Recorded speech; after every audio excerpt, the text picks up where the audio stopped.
Buenas noches, doctor Rolando Herrera. Gracias por la invitación. Bueno, en realidad, el tema que me ha planteado conversar ahora es un tema que lo he estado siguiendo ya desde la primera ola y ahora, queriendo seguir a los pacientes post-COVID con secuelas respiratorias en la segunda ola, se nos ha venido este maremoto, diría yo, de casos. Y nada, te agradezco y vamos a tratar de pasar la presentación y yo quisiera que me digas, mi querido Rolando, si se está viendo bien para que todo esté correcto. Sí, y está en carga la presentación. Ya se ve muy bien, estimado Antonio. Secuelas respiratorias por COVID-19. Está muy Muy bien. bien. Bueno, eh, las secuelas respiratorias post-COVID-19, en un momento se pensaba que era el tsunami después del terremoto, que iba a haber mucha fibrosis en los pacientes eh, post-neumonía severa o crítica post-COVID. Sin embargo, como vamos a ver, este es el mensaje principal, no es tan así. Este va a ser el índice de la presentación. Vamos a introducir un poco los datos para ponernos en contexto en el mundo, en Bolivia. Las definiciones, me interesa mucho saber qué es post-COVID agudo, qué es post-COVID crónico y en qué momento podemos ir haciendo las diferentes evaluaciones desde el punto de vista neumológico después de que ha pasado la infección aguda. ¿Cuáles serían las complicaciones y secuelas, es decir, funcionales, imagenológicas? Es importante para mí mencionar esto que llamo yo siempre neumonitis persistente o neumonía que no se resuelve, unresolved pneumonia, llaman los americanos, pero claro, es importante mencionar que no hay tanta fibrosis pulmonar si es que uno va, este, eh, digamos, conociendo estos detalles que cada vez más la evidencia médica nos va a presentar. Hablar cuál es la fibrosis pulmonar. El otro tema también que se presenta en un 20, máximo 30%, ¿no? Es la trombosis pulmonar. No estoy hablando de la microtrombosis microvascular, sino sobre todo de la vascular venosa con embolia pulmonar, que no es tan como se la presentaba a un principio, pero que sí hay que estar atento a la presentación y al tratamiento correspondiente. ¿Cuál sería la evaluación respiratoria ideal y cuál el pronóstico? Nosotros vemos en este gráfico recientemente hecho por captura de pantalla de la Universidad Johns Hopkins, donde vemos los 172.323.906 casos hasta hace unos minutos en el mundo, ¿ya? Donde además estamos viendo la cantidad de 3.705.000 muertos, ya con la cantidad de más de 2 billones de vacunados. En Bolivia tenemos, tristemente, bueno, no está acá colocado, creo que me he pasado de rango, pero ya hemos superado los 350.000 casos y estamos cerca de los 15.000 muertes. Hablando, bueno, este es un contexto muy, muy triste lo que está pasando en el país, habida cuenta de que las curvas epidemiológicas, como vemos acá, la primera ola, la segunda ola, nunca ha dejado de llegar a ser como el fin de la primera ola, nunca hemos tenido un valle, siempre hemos estado con casos persistentes. ¿Ya? Vemos que la tercera ola se ha venido con todo y no sabemos cómo vaya a ir y obviamente esto se debe a dos factores. Uno, la ausencia de medidas correctas de seguridad de la población en general. Eh, es bastante complicado mencionar las pautas con respecto a las cuarentenas rígidas, pero esto tiene una inferencia directamente en lo que se está viendo en este repunte de la tercera ola, que ha sido brutal y ha sobrepasado cualquier cálculo, estando ahora con emergencia de no solamente ausencia de camas, sino ausencia de fármacos, la ausencia de oxígeno, ni hablar de equipamiento médico de soporte respiratorio. Bueno, es un contexto bastante complicado que nos está tocando vivir. Realmente es terrible lo que está pasando. No hay posibilidad de acceder a todos los pacientes, por más que uno tenga la buena voluntad, nos ha sobrepasado. Y esperemos que esto no siga peor producto de las reuniones que se han tenido el 27 de mayo con respecto a la celebración del Día de la Madre. La clasificación, ustedes ya lo conocen, esta etapa, creo que es recordarla, nunca está mal, porque pese a que todos lo conocen, no todos tienden a ubicarse en la temporalidad, ¿no? Es decir, eso seguramente ya se ha hablado, del estadio 1, del estadio 2, la fase pulmonar rosada, de que en realidad hay que ver desde el inicio de los síntomas para ver el monitoreo de oximetría de pulso y todo esto, que es fundamental, muy sencillo, no es tan complicado, pero que veo que la desesperación pandémica, el mal uso de los recursos, a veces exagerado, el llevarse a tendencias por parte de gente que no conoce esto y que quiere tal vez satisfacer, y no es así, las demandas de ansiedad de los pacientes, hacen tomografías en la primera semana y siempre les va a salir normal, o empiezan a proporcionar medicamentos en la primera semana cuando no debería hacerse, etcétera, etcétera. Pero es importante verificar que el proceso inflamatorio, la respuesta inflamatoria, ya se presenta desde la fase pulmonar inicial, desde la fase neumónica, si es que el paciente va a tener neumonía, y eso puede amplificarse y hacer el síndrome hiperinflamatorio en la tercera semana. Estamos viendo actualmente que esta fase hiperinflamatoria puede ser tardía, más allá de la tercera semana, con muchas veces el paciente haber sido dado de alta y después de 4 semanas el paciente vuelve a ingresar con un proceso de distrés respiratorio con marcadores o biomarcadores inflamatorios muy altos. Pero esto se prolonga, esta fase hiperinflamatoria se prolonga y algunos autores en su momento hablaron del COVID prolongado, la parte general, no solamente respiratoria, con la fase presintomática, los síntomas que durarían 2 semanas y desde la tercera semana en adelante ya llamarían la fase postsintomática.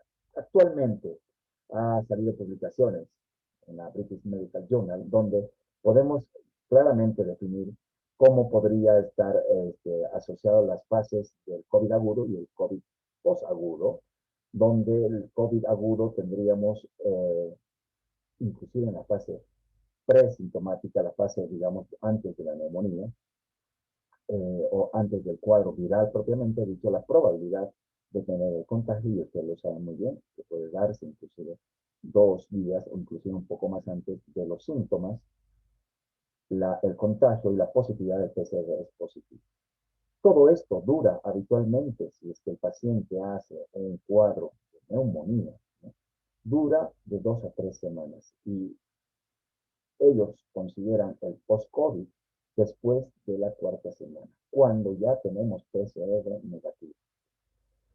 Y ahí se puede subdividir en un post-COVID agudo, o subagudo, digamos, que llamaríamos hasta los primeros 3 meses, y el crónico. El crónico, que sería pasado los 3 meses hasta los 6 meses o más, donde habrían síntomas que predominantemente están dados por la fatiga, pérdida de energía, la pérdida de fuerza, que hay que distinguirla de la disnea. Es decir, síntomas relacionados a los que seguramente ya han conversado, a la sarcopenia, la debilidad muscular, la incapacidad para realizar actividades físicas, dolores articulares, dolores varios. Los síntomas respiratorios más importantes que quedan tanto en la parte subaguda como en la parte crónica son la tos y la dificultad respiratoria, con muchas veces la persistente requerimiento de oxígeno, que es lo que quisiéramos que sean lo menos posible. Hay casos que sí van a ser necesarios. Hay síntomas psiquiátricos, hay síntomas de tipo subjetivos cardiológicos, palpitaciones, dolor torácico, muchos de ellos referidos a arritmias, a miocarditis, tromboembolismo pulmonar, etcétera, etcétera. Pero es importante mencionar esta última clasificación.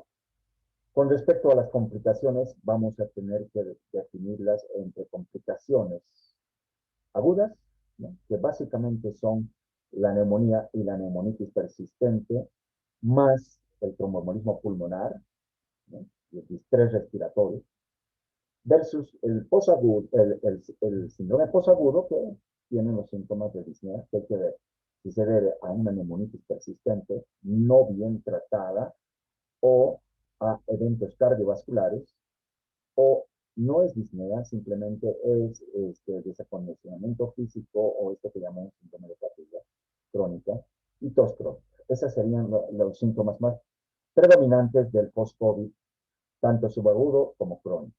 Entonces, es importante ver estas dos consideraciones, cuándo vamos a citar a nuestro paciente para hacer controles imagenológicos, cuándo estaría indicado realizar pruebas de función pulmonar, test de caminata, en qué pacientes haríamos un ecocardio, un ecodoppler venoso, una angiotac, ¿verdad? Hablemos de las secuelas respiratorias. Las secuelas respiratorias pueden ser funcionales, pueden ser de imágenes de tórax, que hay que distinguirlas a las funcionales respiratorias reales, ¿ya? El síndrome de neumonitis persistente, que podemos verlo en neumonía organizativa por COVID, no se llama criptogenética, sino por COVID o post-COVID, y la neumonía organizativa fibrinoide aguda. La verdadera fibrosis pulmonar que tiene otro contexto y la trombosis pulmonar. Entonces, en las complicaciones, mayormente del estadio inmediato posagudo, después de la segunda semana de neumonía, tercera, cuarta semana, que puede prolongarse más, tenemos la neumonía organizada, la neumonitis persistente y la tromboembolia pulmonar. No descartar sobre infecciones presentes, ¿no? Y después ya veremos otras complicaciones. Entonces, a corto, mediano plazo, neumonitis no resuelta, neumonía organizada, fibrinoide aguda, problemas de embolia pulmonar, a veces sangrado, hemoptisis por sobreanticoagulación, secuelas post-ventilación mecánica, post-verdadero distrés, ventilación mecánica, y ahí incluye el billing, es decir, la injuria por el ventilador mecánico, y también por la intubación prolongada, traqueostomías, disfunciones glóticas, síndrome de aspiración, fístulas traqueosofágicas, estenosis traqueales post-intubación, post-traqueostomía prolongada, y nunca tenerlo, digamos, desalineada la posibilidad de secuelas restrictivas por miopatía o neuropatía del paciente ventilado crónicamente. A largo plazo, la fibrosis pulmonar como un signo de interrogación, bronquiectasias también que mayormente son transitorias, la hipertensión pulmonar y la limitación al ejercicio. Las pruebas de función pulmonar ya se habían descrito en las primeras publicaciones, y esto es de las primeras presentaciones que se daban de secuelas respiratorias, se veía que en el seguimiento de las características funcionales fisiológicas de los pacientes 3 meses después de haber sido recuperado de COVID, la mayor parte de los pacientes tenía todavía síntomas de disnea, mitad de los casos, ¿ya? Y tenían en el seguimiento funcional respiratorio, defecto ventilatorio restrictivo, una cuarta parte. Estamos hablando de restricción cuando la capacidad vital está por debajo del 80%, pero actualmente consideramos nosotros por debajo del límite inferior de la normalidad para los valores teóricos predictivos del paciente, de acuerdo a su talla, peso, sexo y edad. También tenemos lo más frecuente, casi la mitad de los casos, alteraciones en la difusión de oxígeno, en lo que llamamos DLCO, difusión de monóxido de carbono, que utilizamos en la prueba de respiración única. Personalmente lo hago, no hay muchos centros de día que no hay, creo, en Bolivia. Lo hacemos, pero lo he hecho en un par de casos porque, como les digo, normalmente se debe hacer a los 3 meses, como veremos posteriormente. Solamente en esta publicación, 5% tenían fibrosis pulmonar WIP. WIP significa usual, que significa pulmón panalizado persistente y progresivo. En los pacientes que revisaron acá, que eran bastante, 77 pacientes, obviamente se iba viendo qué pacientes habían hecho neumonías severas, leves, etcétera, qué pacientes seguían después del tiempo prudencial de los 3 meses con tomografías normales y con tomografías alteradas, y de los que tenían tomografías alteradas, obviamente, quienes hacían pruebas de función pulmonar. Y allá encontraron justamente que de capacidad vital, capacidad pulmonar total, volumen expirado en el primer segundo y difusión de LSO, lo más frecuentemente alterada y lo más importantemente alterada, un 45%, era la difusión de monóxido. con respecto del teórico predictivo. También había una tendencia a la reducción de la capacidad vital, increíblemente también del volumen expirado en el primer segundo. No esperarías que sea totalmente restrictivo. No olvidar que hay un 5% que tienen disfunción de pequeña vía aérea. Y la capacidad pulmonar total mayormente no se modificaba. Aquí están los mismos datos. En conclusión, entonces, la alteración de la difusión es lo más frecuente. Los trastornos restrictivos ventilatorios se presentan, pero no son tan importantes. Se presentan en un cuarto de los pacientes. Hay alteraciones ventilatorias en la pequeña vía aérea, ¿ya? En un porcentaje menor, que es de un 5% aparentemente, y ellos podrían ser tributarios al uso de broncodilatadores, un 5%. ¿Quiénes son los que más se afectan? La alta prevalencia de secuelas después de los 3 meses van a ser los pacientes que están en ventilación mecánica y han podido ser recuperados. En esta corte se pudo ver justamente que estos pacientes que habían sobrevivido tenían cambios residuales intersticiales persistentes después de 3 meses, alteración de la difusión, alteración de las pruebas de función pulmonar. Y cuando se veía a los pacientes estaban en una media de 63 años, la mayor parte eran varones y tenían una duración de ventilación mecánica de 18, en promedio 18 días, con 20 días, casi 3 semanas de estancia hospitalaria, ¿ya? Con algunos parámetros, tanto de parámetros ventilatorios, de FAFIO2 de 116, etc. Y acá se veía que el mayor compromiso era del test de caminata de los 6 minutos, que es equivalente, nosotros llamamos, a la difusión de monóxido. Si uno no tiene la prueba de difusión de monóxido, tiene que hacer su test de caminata controlando la saturación, la frecuencia de pulso, cada minuto durante 6 minutos, haciendo ver que el basal de la saturación caiga más del 5% o el paciente sienta disnea o aumente la frecuencia cardíaca más allá de lo esperado para la edad. Nosotros paramos la prueba y ahí decimos que la prueba es positiva. Y aquí los valores obviamente estaban reducidos, ¿no? En estos pacientes que estaban en terapia intensiva, en el test de caminata, la difusión estaba moderadamente reducida, 61% era la promedio de difusión, ¿ya? Y la restricción que era no tan importante. Fíjense ustedes que estaba con capacidad vital del 87% y capacidad pulmonar total 84%. La mayor parte era evidentemente más del 80%, pero cuando se analiza por debajo del límite inferior de la normalidad, definitivamente sí había una reducción importante de las mismas. Otras publicaciones muestran justamente lo que estamos hablando, de qué es lo que se encuentra, persistentes pruebas de función pulmonar, sobre todo de tipo restrictivo con difusión alterada y asociadas a imágenes persistentes, entre comillas, y acá hay que siempre ver el tipo de imágenes y seguimiento en el tiempo de qué es lo que pasa con las imágenes tomográficas. Por ejemplo, en esta evaluación, después de 3 meses en estos pacientes, se veía que los pacientes tenían una deficiencia de difusión, ¿no? De la difusión alterada, con asociación temporal con retículo comprometido. A mayor cantidad de retículo, mayor compromiso de la difusión y también mayor cantidad de uso de oxígeno persistente post-alta. Y podemos ver las alteraciones de la difusión, importantemente visualizadas, en las pruebas de función pulmonar y el test de caminata, también están alterados test de caminata, difusión, ¿no? Capacidad vital, la pequeña vía aérea también está alterada, y esto se correlaciona con un score tomográfico de todavía increíblemente persistencia de vidrio esmerilado y retículo. En un estudio español se ve que a los pacientes, 70 en su momento, que fueron evaluados, ¿ya?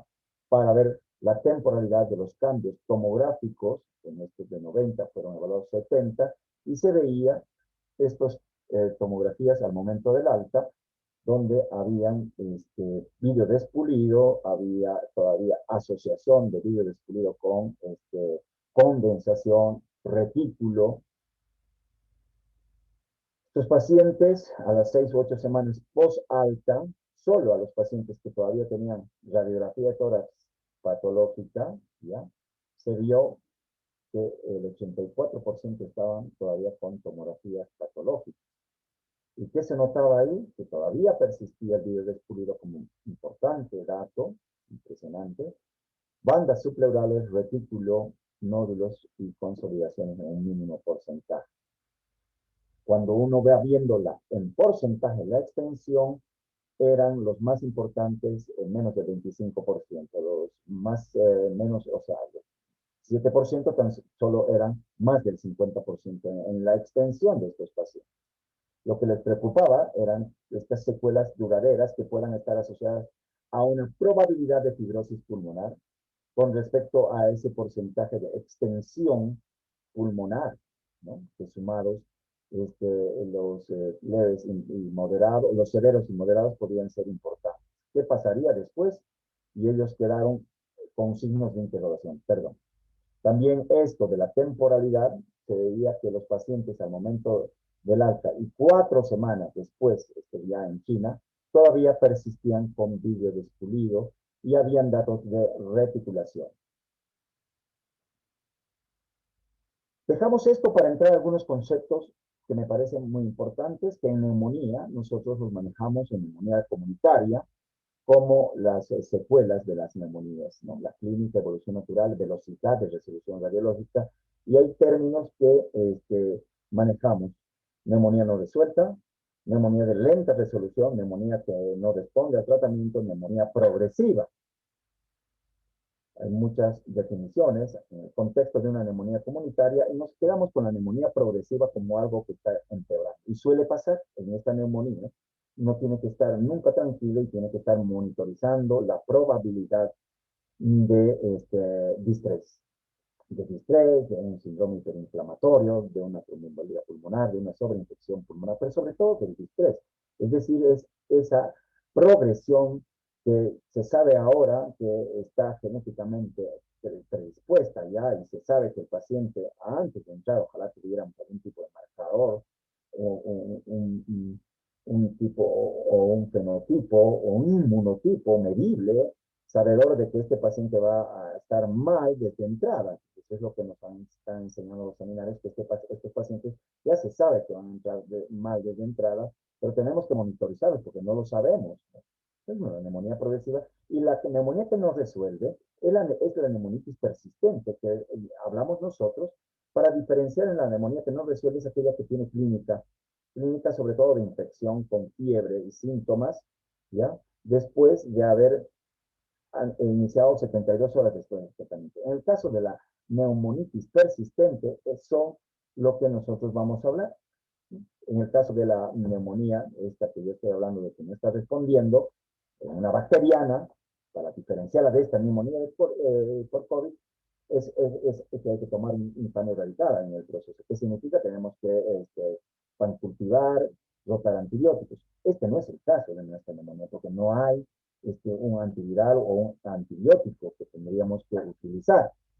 En el caso de la neumonía de lenta resolución es más de tipo imagenológico, cuando los cambios persisten más allá de 30 días del inicio, pero eso es imagenológico, que también se presenta. Este es el término que realmente me ha parecido importante y a todos los neumólogos creo que están manejándolo en forma correcta ahora, en la tercera ola, en algunos países segunda ola, es la presencia de neumonitis persistente con 14 días, después de 14 días del inicio de síntomas que persisten con opacidades radiológicas o tomográficas, ¿ya? Que característicamente, en el caso del COVID-19, tienden a ser periféricas, tienden a ser mixtas, retículo, consolidaciones, vidrio despulido, y hay una apariencia del signo del halo en reverso, sobre todo el signo del halo en reverso, donde se ha visto en un porcentaje no menor que puede estar entre el 30 y 40% de los casos. Los criterios son básicamente imagenológicos y esto nos orienta, porque está correlacionado con la anatomía patológica, a neumonía organizada. Organizada significa con proceso inflamatorio intraalveolar y de los bronquiolos inclusive. relleno alveolar, bronquiolo, intersticio tomado, ¿ya? Por proceso inflamatorio, que se caracteriza por parches que tienen periféricos de vidrio despulido, condensaciones o ambos, con compromiso supraural, periférico, muchas veces broncovascular, tienden a comprometer el caso, digamos, de compromisos lobares, ¿ya? Tienden a estas lesiones a tener estas dos son, ¿y cuáles son las lesiones no características de la neumonía organizada? Cuando es puro vidrio despulido o pura condensación, ¿ya? Cuando el score tomográfico no es más de 10.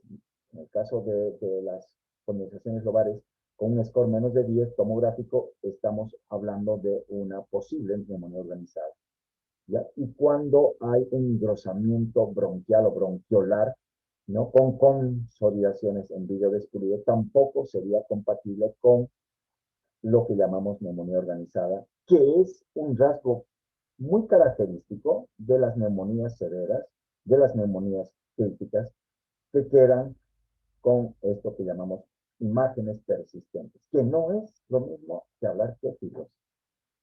El signo del halo en reverso, de acuerdo a la sociedad de Fleisner, es un área focal redondeada de densidad en vidrio despulido, rodeada por un anillo más o menos completo de consolidación. Este signo fue inicialmente descrito justamente en la NOC, neumonía organizativa criptogenética, hace mucho tiempo ya. Y es esta imagen redondeada donde podemos ver, puedo ver el puntero, una zona más densa y un halo, un periférico y una zona central en vidrio despulido.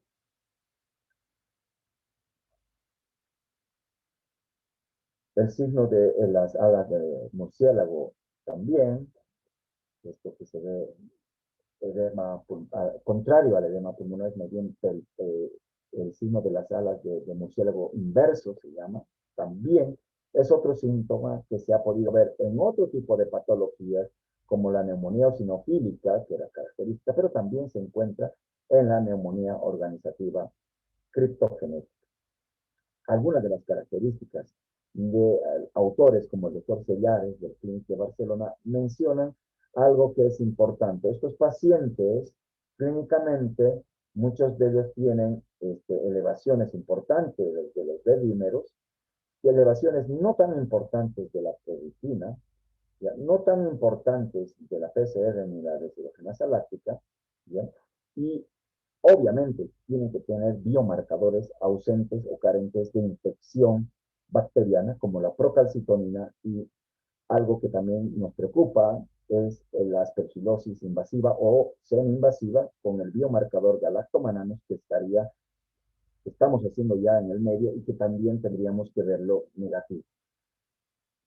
Cuando uno ve los casos reportados, tenemos algunos que vamos a tratar por el tiempo, ojalá que podamos alcanzar a presentar algunos casos, donde esto queda después de las 2 semanas de tratamiento, estas imágenes hacia arriba a la izquierda, y después de un tratamiento de 4 semanas con esteroides, se ve que aquello que nos parecía que iba a ser fibrosis pulmonar, porque ya se veía inclusive tendencia a retículo, condensaciones, broncogama persistente, inclusive bronquiectasias o quistes y panal, pues se ve cómo desaparece prácticamente. No está normal completamente, pero obviamente que mejoran bastante.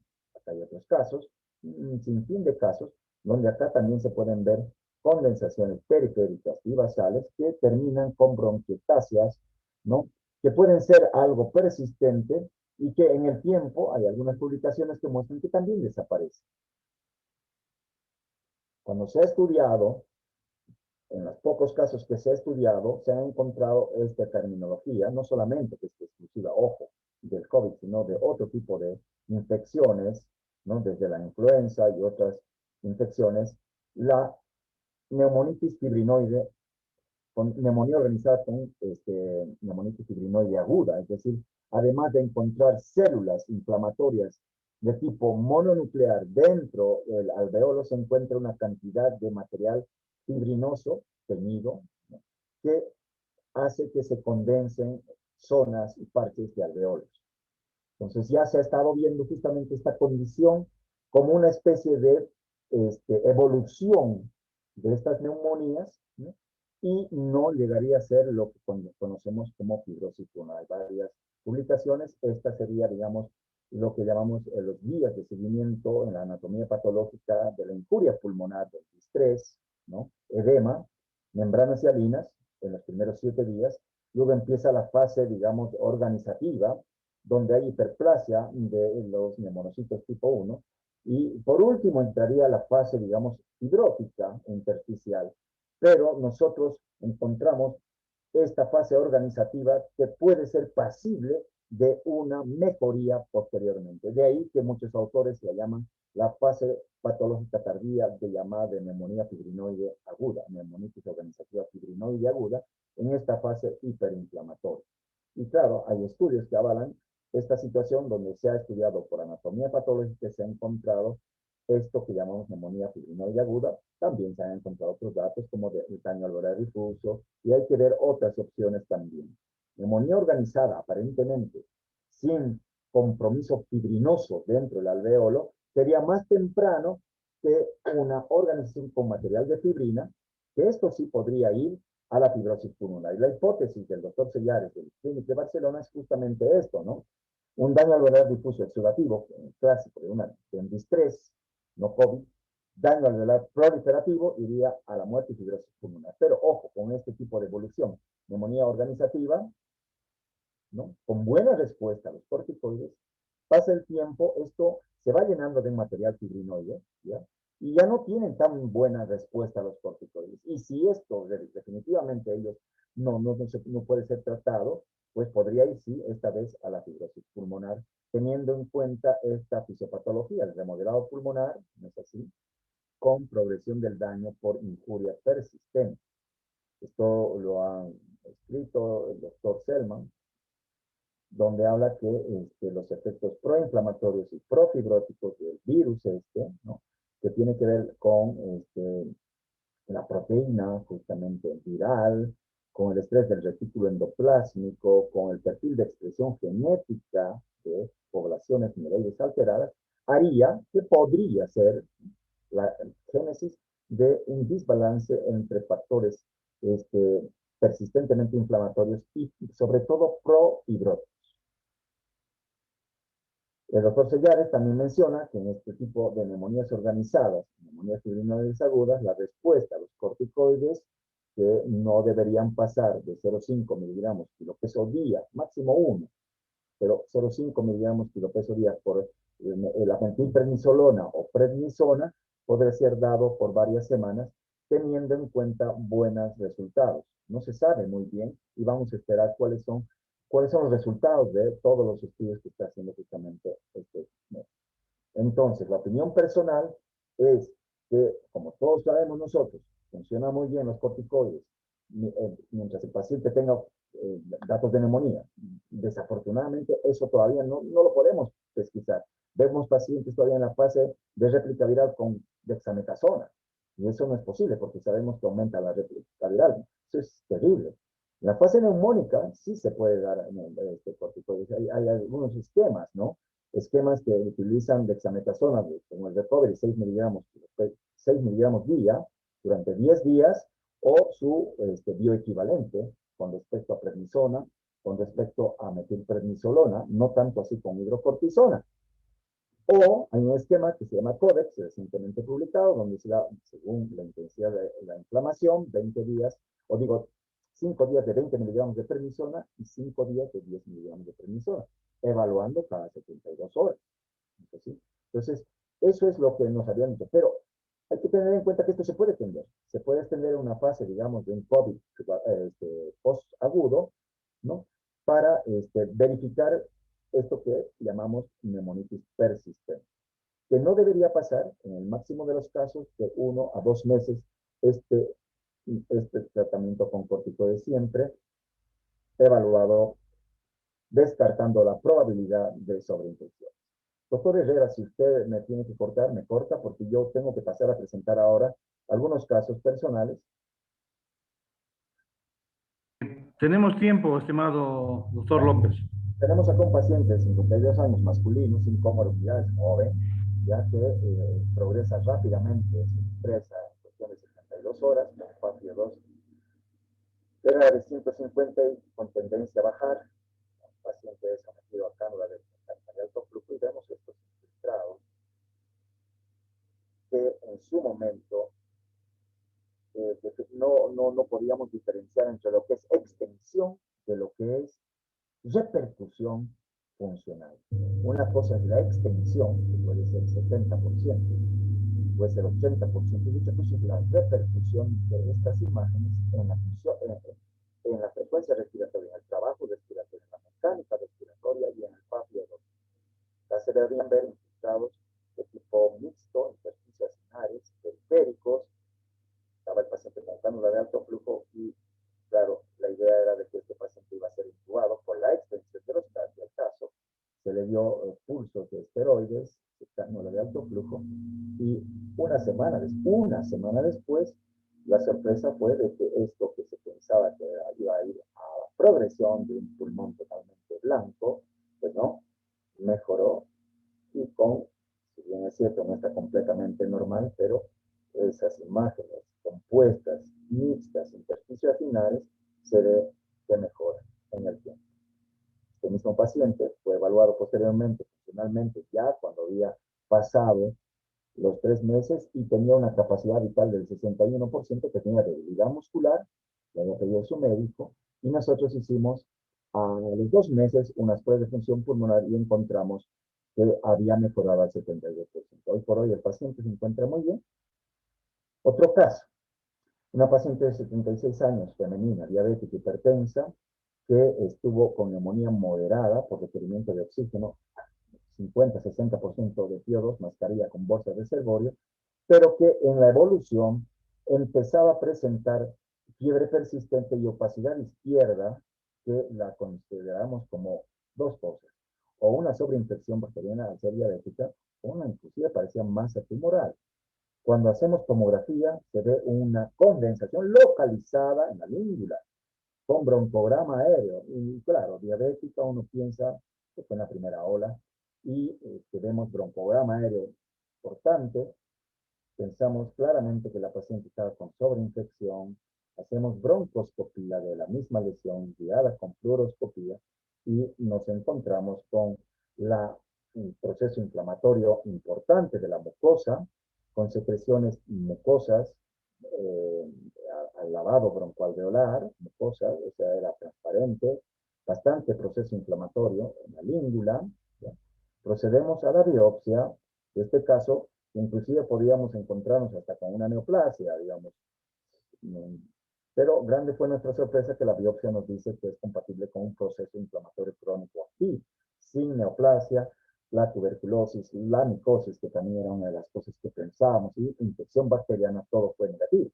Esto nos ayudó, junto con la revisión revisión de la literatura, hasta en septiembre del año pasado, a seguir dándole esteroides. 40 millones de prednisona después de 10 días. Acá se puede ver el signo del halo inverso, ¿no? Radiográficamente ya no hay la densidad, la neumonía propiamente dicha en la língula, sino más bien se ve una zona de vidrio descubierto con halo periférico, y después de 3 meses de tratamiento, prácticamente la paciente tiene desaparición de los infiltrados pulmonares con algunas líneas reticulares cicatrizadas. Tenemos otro paciente que ustedes van a ir viendo en la temporalidad como este vidrio despulido, tan importante, agudo, que llamamos acá con eh, estos parches periféricos, van resolviéndose con bandas subpleurales periféricas, ¿no? Finalmente esto pasa después de, fue realmente después de varias semanas, fue de septiembre a diciembre, ¿no? Fíjense que nosotros persistimos de septiembre a diciembre, al momento del alta, con estas opacidades, ¿no? Que eran características de una posible persistencia de una infección, un distrés, tenía vidrio despulido. tenía broncograma aéreo y después de cortisona, ¿no?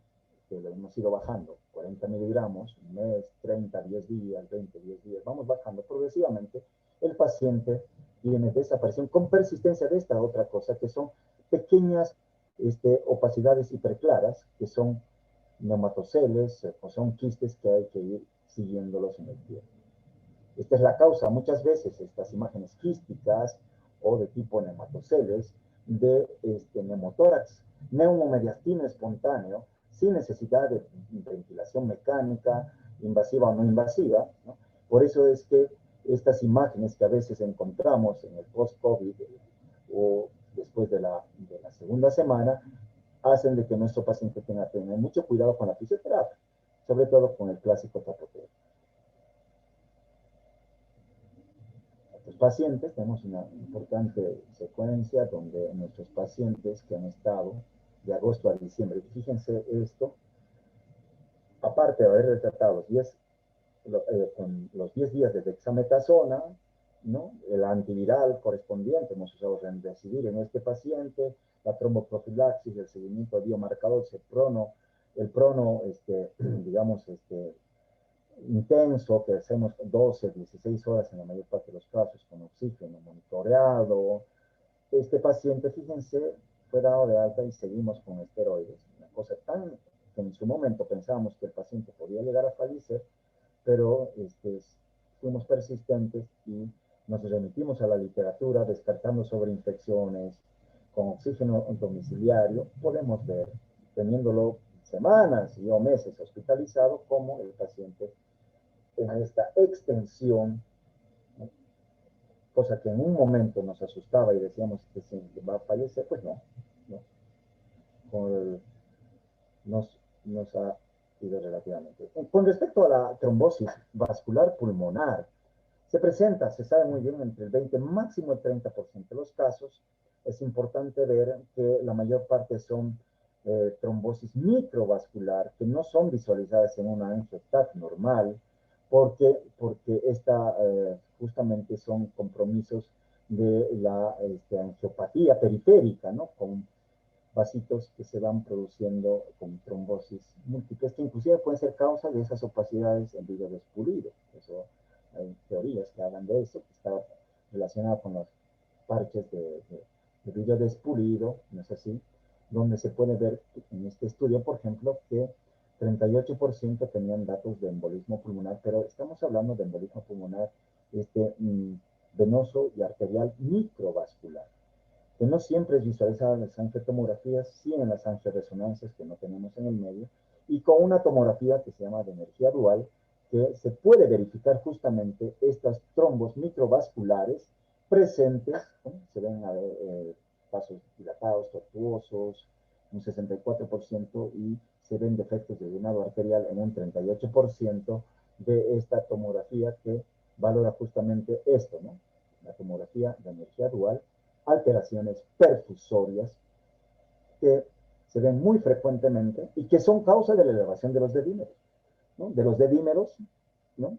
Es parte de la tromboinflamación, de la inflamación endotelial vascular, digamos. Por eso es que vamos dándoles habitualmente enoxaparina. Solamente hemos tenido algunos muy pocos casos de trombosis venosa documentada con angioTAC de muy mala evolución. Nuestro paciente, donde tenía una extensa neumonía con parches mixtos, distresado, y nosotros hablamos para hacer por los biomarcadores una angiotomografía y pudimos ver, sobre todo acá, trombosis de una de las arterias del lóbulo inferior derecho, que es bastante difícil de valorarlas. Acá se ve. Por lo tanto, insistimos, una cosa es tener trombosis de vaso, o sea, de origen probablemente venoso de miembros inferiores, tanto de lesión poplitea, tibial, lesión inguinal, ¿no? Y otra cosa es tener la microtrombosis. Eso es importante valorar cuando hemos tratado de hacer angioTAC en otros pacientes con dedímeros que rápidamente han subido de 500 a 2000, a 3000, a 5000. lo que nos han reportado son trombos, como en este caso, paciente, que estaban, eran trombos o microtrombos en todo caso. Acá. Esto es lo que nos reportaba nuestro imagenólogo. Otros casos también. Bien.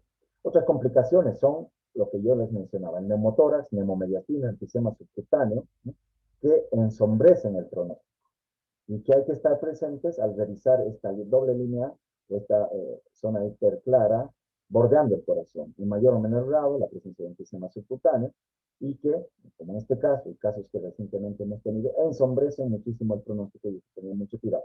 Ojo, estoy hablando en pacientes no ventilados, ¿no? Estamos hablando entonces de neumomediastino, neumocardio espontáneo, que con oxígeno, ¿no?, y fisioterapia debería eh, ser tratado y no necesariamente con ningún tipo de drenaje si es que no hay un neumotórax que supere el 20%. Otra de las secuelas que nosotros hemos visto es la estenosis traqueal post-intubación, y no solamente estenosis traqueal, sino también la asociación con fístula traqueosofágica. Es un paciente que se ve que tiene una cánula traqueal, querían revisar si no tenía fístula, se le quita la cánula traqueal, se suspende la cánula de traqueostomía más arriba y se revisa la tráquea para ver si no había fístula, porque sospechaba el médico ante la presencia de la ingesta de líquidos, rápidamente una tos asfixiante con salida de material dado por vía oral por la traqueostomía, y ahí podemos ver hacia abajo la presencia de una fístula al retirar la cánula de traqueostomía, una fístula importante a nivel de pars posterior membranosa del tercio superior de la tráquea, que correspondía a la parte inicial del esófago. A este paciente nos costó bastante, es un paciente en que lo han manejado otros colegas, le tuvimos que poner, porque tenía una neumonía aspirativa persistente con sobreinfección de bacterias resistentes, MDR, tuvimos que poner una prótesis y nos fue bastante bien con la prótesis autoexpansible, y tengo entendido que el paciente sigue bastante estable después de haberlo colocado esta prótesis. Bueno, son situaciones que se van dando, ¿no?, que en contexto de pandemia no es tan fácil programar siquiera una broncoscopía, pero lo tenemos que hacer. Prótesis, prótesis.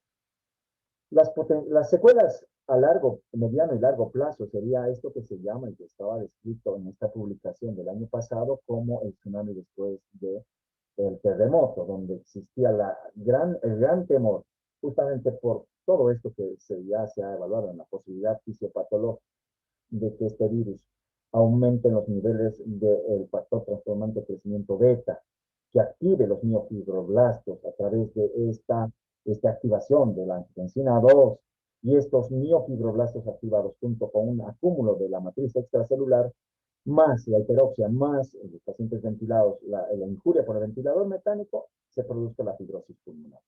Pero la tendencia es a lo siguiente, ¿no?, en este esquema de seguimiento, es que la línea azul es lo más frecuente, la mejoría progresiva.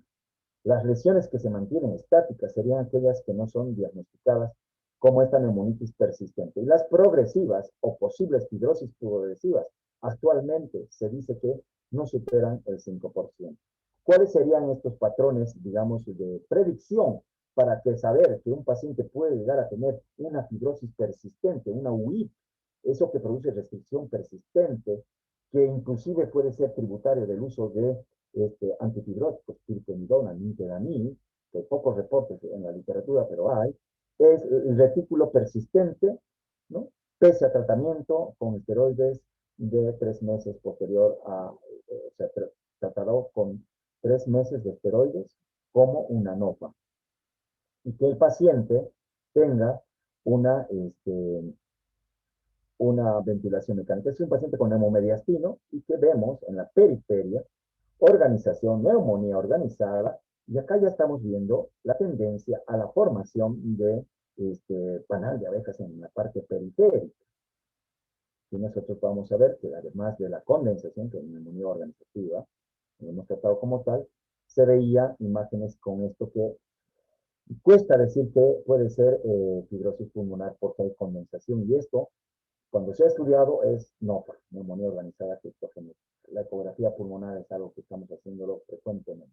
La evaluación respiratoria ideal depende del grado de severidad. Si es leve a moderada, hay que ver por telemedicina, idealmente, no siempre se puede, en los consultorios, como le digo, de la seguridad social o de la seguridad donde trabajo, no, queremos hacer algo de post-COVID y ya se viene la segunda, se viene la tercera ola y queda todo inconcluso. Realmente tratamos de seguir a nuestros pacientes, sobre todo a los que conocemos que pueden tener mayor riesgo, de hacer pruebas de función pulmonar a aquellos que tienen síntomas persistentes después de 3 meses de persistencia de imágenes, pues 3 meses, pruebas de función pulmonar. Pero ojo, si no tienen y tienen disnea, hay que descartar que el paciente no tenga enfermedad vascular. Me refiero a trombosis venosa o miocarditis. Entonces, esta sería la evaluación recomendada por la CEPAR, 2 o 3 meses del alta, primera visita de control, placa de tórax, si está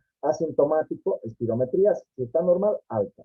Si tiene alteraciones, hay que hacer rehabilitación pulmonar, no es así, en la espirometría, pero si el paciente tiene placa de tórax normal, nada. Ojo, hay que descartar acá que el paciente no pueda estar haciendo un tromboembolismo pulmonar recurrente. Estamos hablando de casos leves y moderados. Si el seguimiento es con placa de tórax que ya tiene retículo persistente, hacemos tomografía.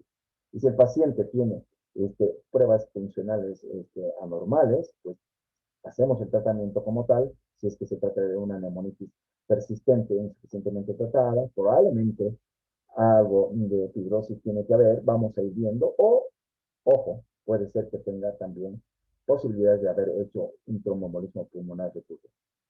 Neumonías severas tenemos que lo hacemos también de la misma forma, es decir, con mayor propensión a hacer seguimiento por telemedicina, ¿no es así? Para ver la oxigenoterapia domiciliaria, que es fundamental, ¿ya? La rehabilitación pulmonar, que es fundamental, y esto de imágenes, dependiendo si tiene compromiso intersticial, el neumólogo lo suele ver. En este caso, en otros países hay intersticiólogos, es decir, hay pacientes neumólogos que solamente se dedican a intersticio.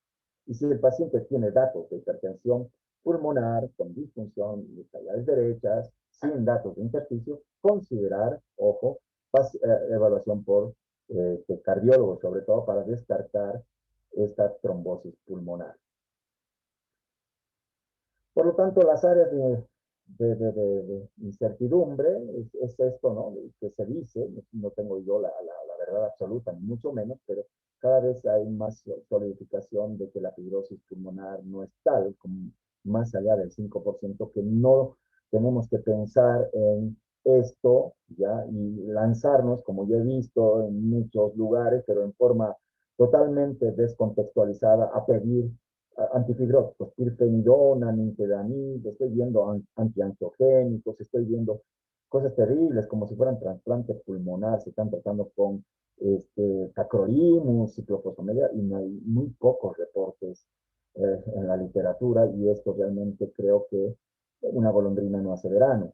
Mucho cuidado con todo lo que se habla de lo que no están en las guías de la mayor parte de las sociedades científicas, de las que seguimos, la británica, la española y sobre todo la norteamericana. No hay nada al respecto de lo que estoy hablando.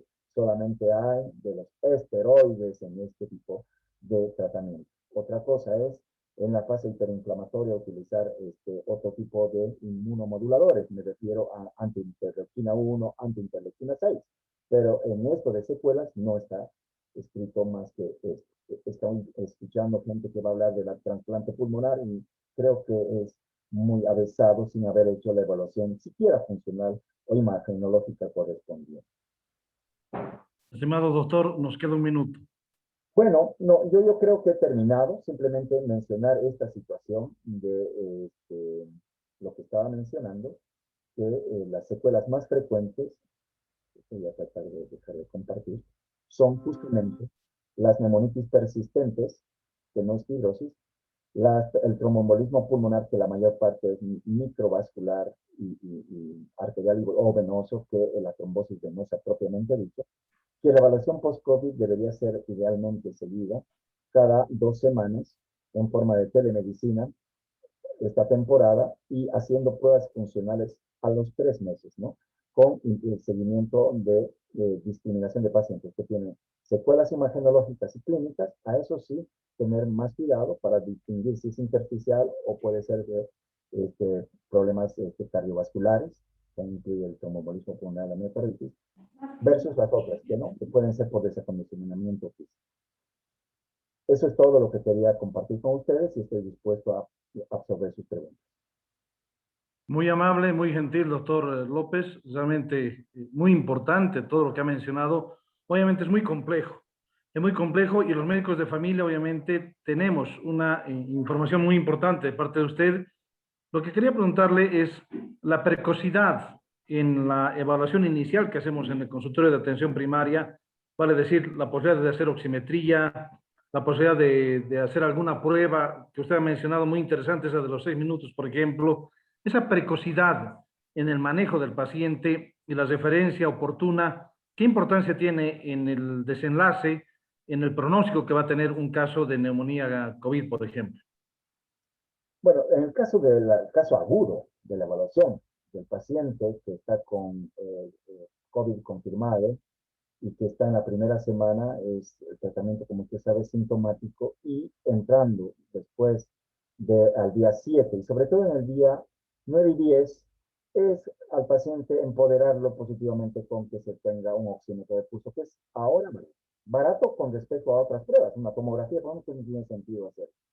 Sí hacer un seguimiento de la oximetría de pulso a rajatabla y enseñarle a cómo medirse, ¿no? Porque a veces los pacientes lo ponen inmediatamente, los oxímetros no son de la misma calidad unos de otros, quédale por lo menos 30 segundos o un minuto de que el paciente sentado, respirando correctamente, se pueda monitorizar la oximetría de pulso. La angustia, la ansiedad, hace de que se tome muchas veces mal la oximetría de pulso y se tomen malas decisiones. En situaciones agudas es fundamental la medición de la oximetría de pulso, doctor, y los síntomas de alarma. Los síntomas de alarma, que son hasta el cansancio recalcados por nosotros, son no solo la caída de la saturación por debajo del basal, sino, por ejemplo, en el Cochabamba por debajo del 90%, sino la presencia de síntomas como la fiebre de nuevo, que vuelve a presentar recurrente, la fiebre persistente, la cefalea persistente pese analgésico después de 3 días, después de entrando a la segunda semana, la presencia de tos con neptoicos y dificultad respiratoria, eso nos obliga a descartar neumonía. Otra pregunta de parte de la doctora Joana Rojas Jaldín, que dice lo siguiente. Buenas noches, doctor. ¿Cuál es el marcador inflamatorio más importante para usted? En la fase hiperinflamatoria, nosotros hacemos los biomarcadores, tenemos la fortuna que ahora depende, ¿no? Porque ahora están agotándose todos, estamos en una terrible situación donde faltan medicamentos inclusive, pues hacemos el paciente con neumonía severa, ¿no? Que son los que mayormente se hospitalizan, biomarcadores que incluyen proteínas C reactivas, obviamente la presencia de linfocitos cada 72 horas, lo más importante, la deshidrogenasa láctica de entrada, pero después en el seguimiento vamos viendo 3 o 4 que son, lo hacemos de rutina. Procalcitonina para no dar antibióticos, porque no damos antibióticos, yo personalmente no doy, y me encargo personalmente de que los colegas tendamos a hacer esto y que nos basemos en la procalcitonina, que casi siempre, en el 95% sale por debajo de lo normal, la ferritina que cuando está más de 1000, tal vez en el contexto clínico nos obligue a dar más dosis de esteroides, me refiero a pulsar con metilprednisolona 125 o 250 miligramos día, si está más de 1000, la proteína C reactiva está muy alta. Hacemos también dedímeros que proporcionalmente a la ferritina, al proceso inflamatorio, suele estar elevado. Si tiene un salto muy alto, debemos descargar trombosis vascular y para eso personalmente no podemos hacer angiotax, algunos hacemos, pero hacemos ecodoppler venoso en la medida de lo posible para descartar trombosis vascular. Y troponina, ¿por qué? Y pedimos siempre electro porque muchos pacientes hacen miocarditis, inadvertidamente hacen miocarditis, y estamos tratando de que mis cardiólogos nos ayuden en todo esto. Entonces, el más importante, si usted quiere, son todos estos, pero ferritina de dímeros es necesario. para la Doctor, gracias, estimado doctor Antonio López López. A nombre de la Sociedad Boliviana de Medicina Familiar, capítulo Cochabamba, pues nuestro agradecimiento pleno y por esta información tan importante que hace a la función que tiene un sistema de salud, vale decir, primer, segundo, tercer nivel de atención, y obviamente pues hacer lo posible, lo mejor en esta enfermedad que lamentablemente se está llevando muchas vidas y está dejando estas secuelas que usted muy bien las ha mencionado. Un abrazo fraternal, querido doctor. Gracias por habernos atendido, porque sabemos que pues, su timing es súper ocupado y le vuelvo a agradecer a nombre de la Sociedad de Cochabambina de Medicina Familiar. 30 segundos antes de despedirme, estimado doctor. Yo sé que hay muchos colegas, personas que trabajan conmigo, que están en el auditorio. Mencionarles a los que hacen post-COVID, ¿no? Este término, ¿no? Si siguen con opacidades y síntomas persistentes, pensar en neumonitis persistente, pensar en neumonía organizada respondedora de esteroides. ¿No es así? Y una vez que se descarta la infección, darle prednisona a 40 miligramos y pedir una interconsulta, tal vez por telemedicina con especialidad para confirmar esta situación. Muy gentil. Gracias. Gracias, doctor. Muy amable. Muy buenas noches. Buenas noches. Bien, estimados participantes, estimadas participantes de este evento, que ha tenido hasta el momento pues 7 magníficas exposiciones, pues queremos cerrar con un broche de oro, ¿no? Y hablar de un tema que es fundamental y que es el tema olvidado, pero que es la gran epidemia de esta pandemia, la salud mental. La salud mental la cual hemos olvidado, pero que es el elemento o el sistema o la estructura que está siendo dañada de manera integral, diría yo, donde hay componentes biopsicosociales que obviamente son parte del concepto salud. Yo quiero agradecer la deferencia, la gentileza. Realmente nos ha causado mucho agrado su pronta respuesta a nuestra invitación de la doctora Carolina González Reyes. Ella es presidenta de la Sociedad Chilena de Medicina Familiar y a ella quiero agradecerle, darle un abrazo fraternal latinoamericano y pues decirle que a nombre de la Sociedad Boliviana de Medicina Familiar, Familiar Cochabamba, estamos muy agradecidos porque con ella tocaremos este tema que es indudablemente muy importante. Uno, disculparme, porque obviamente hemos tenido un problema de tiempo, pero desde ya estamos abiertos a escuchar su exposición. Darle las muy buenas noches y nuevamente las gracias por haber aceptado esta invitación. Doctora Carolina González Reyes, muy buenas noches. Hola, muy buenas noches. Todo lo contrario, yo quiero agradecerles la deferencia de haberme invitado. Para mí es un honor que la Sociedad de Medicina Familiar de un país tan hermano como Bolivia me tenga en consideración, así que muchas gracias. Gracias, Para partir comentando de este tema, quiero invitarlos a contestar una pequeña encuesta que es para ver un poco cómo estamos nosotros mismos en relación a salud mental. Es una sola pregunta. Vamos a dar unos minutos para que la contesten y yo después les voy a comentar cuáles fueron los resultados, ¿de acuerdo? Voy a partir compartiendo mi presentación.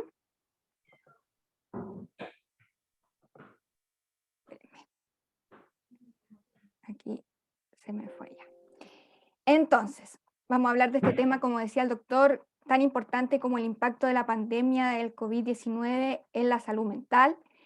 Y como bien decía él, esto ha sido un tema recurrente dentro de lo que ha sido la pandemia. Desde que se empezó, nosotros como profesionales de la salud en nuestro país hemos estado insistiendo en la importancia de la salud mental junto a otras patologías, obviamente, que van a tener como una segunda pandemia o la pandemia del futuro que va a venir después de este COVID. Y esto para mostrarles cómo ha repercutido en mi país.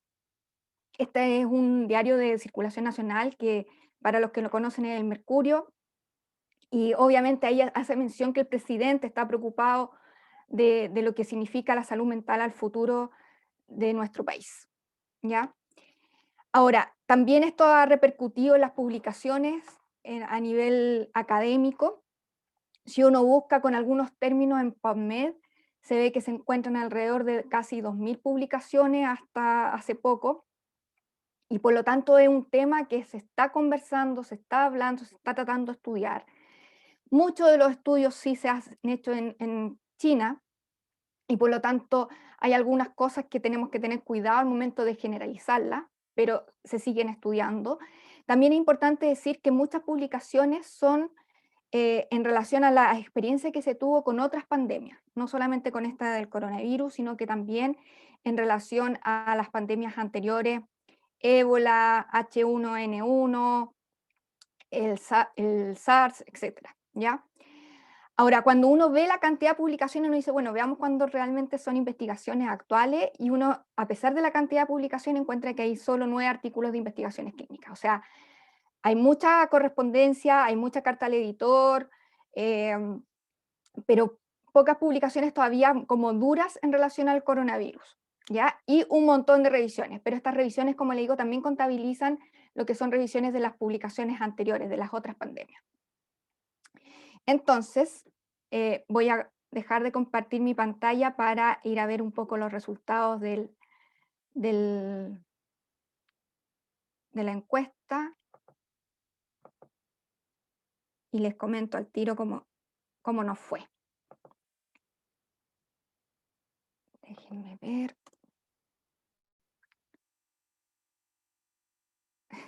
Ya, les comento que hay una sola persona que ha contestado. Voy a dejar igual pendiente la encuesta ahí en el chat para que lo puedan seguir contestando. Hay una sola persona que ha contestado y que obviamente refiere inseguridad. Entonces les pido que contesten la encuesta, es anónima, no es una sola pregunta, y la idea es un poco ver en qué ámbito nosotros mismos nos movemos en relación a salud mental. ¿Ya? Para aclararles, perdón, querida doctora Carolina, Sí, bueno, hemos, quien le contesté fui yo. Entonces, ya. a los participantes les digo, por favor, ingresen al chat. En el chat van a encontrar un enlace que dice Salud Mental COVID, y pues Doctora, questionpro.com, y bueno, y sigan adelante con la encuesta, por favor. perdón, doctor Rolando, cuando lo comparta, dele a todos los panelistas y participantes, solo a los panelistas. Ah, perfecto. Ya, voy a volver a compartirla. Entonces tiene usted toda la razón. Déjeme copiar de nuevo el link. No hay ningún problema. A ver, todos.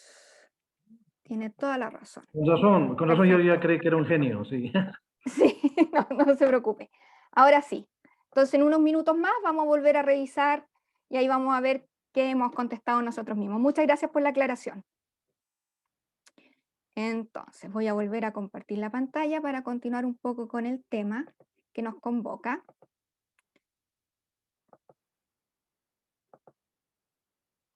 Entonces, lo que vamos a hablar durante este tiempo es con respecto al impacto general que ha tenido la pandemia, y también obviamente el impacto en salud mental en la población en general.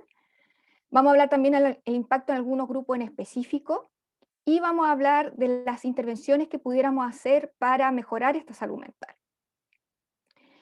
Con respecto al impacto general, les puedo comentar que obviamente han habido muchas medidas contra la pandemia que pueden ir en contra de esta salud mental.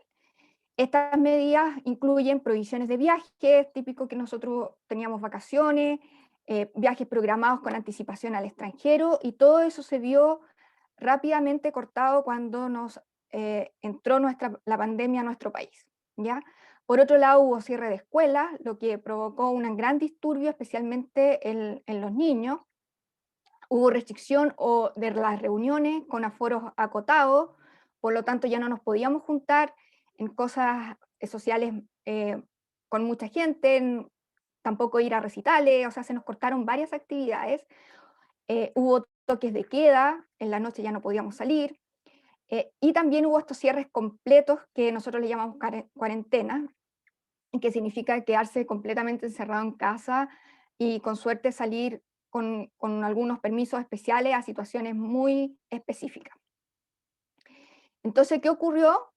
Por un lado, un impacto en lo económico que ustedes conocen bien, porque hubo una parada de la producción de la industria, una pérdida importante de empleo en nuestro país. Ha habido alto porcentaje de desempleo por esto. Se produjo al principio una caída en el precio del petróleo, un cierre de un número elevado de las empresas y hubo un sustancial gasto en todo lo que era material sanitario. El presupuesto de la nación se volcó hacia lo sanitario para tratar de comprar vacunas, para tratar de comprar ventiladores, etc. En lo social, provocó obviamente un aumento de la pobreza, hubo restricciones en materia de la movilidad de la población que ya conversamos, hubo una adquisición de nuevos hábitos higiénicos que implicaron distanciamiento que en algún minuto se llamó social, pero que después se aclaró que era un distanciamiento físico. Esta cosa de lavarse las manos frecuentemente, que mucha gente no lo tenía contemplado, el uso de mascarilla y que por lo tanto no podíamos ver la cara completa de la otra persona. Y con respecto a lo sanitario, obviamente los sistemas de salud trataron de prevenir, tratar y parar la pandemia, pero con una sobrecarga importante, con saturación de los sistemas sanitarios, con atenciones o cirugías que fueran consideradas electivas, se difirieron y por lo tanto vamos a tener una repercusión en ese sentido en el futuro, y eso ha acompañado un agotamiento del recurso humano también. ¿Y eso qué provoca en lo emocional? Un aumento de emociones negativas como ansiedad, miedo, inseguridad, incertidumbre, preocupación, aburrimiento y angustia. ¿Ya? Me voy a detener un poquito aquí para ver la encuesta, los resultados de la encuesta, a ver si es que ahora han contestado. Porque ahí les preguntaba, en resumidas cuentas, cuáles eran sus sentimientos, el sentimiento predominante en usted durante este tiempo. Voy a mostrárselos para que lo vean en un gráfico. Y ustedes pueden ver que el sentimiento predominante, por lo menos entre nosotros, es la ansiedad, con casi un 45%. El otro que le sigue es inseguridad, ¿ya? Es muy bueno que también que hayan sentimientos positivos en gente, hay optimismo y confianza. Pero ustedes se dan cuenta que lo que predomina es esta cosa de la inseguridad, la ansiedad, el miedo, etc. O sea, los sentimientos negativos son los que están predominando en este minuto. Les agradezco por haber contestado la encuesta que nos permitió hacer este juego de saber cómo estamos nosotros. Entonces, aquí, perdón, me pasó una cosa con la presentación que no me está pasando la diapositiva. Voy a ver si lo puedo arreglar.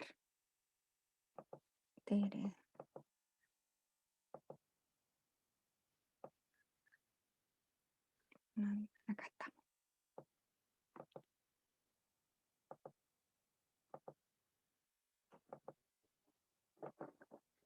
Ya, ahora sí volvemos a donde estamos.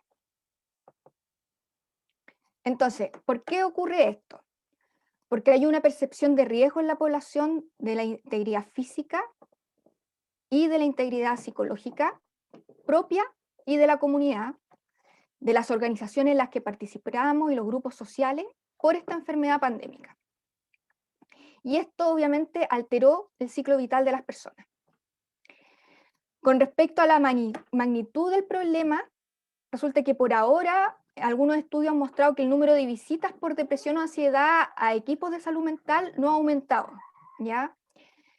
Pero aún así hay algunas estadísticas en donde la mitad de los adultos refirió preocupación y estrés en relación al coronavirus.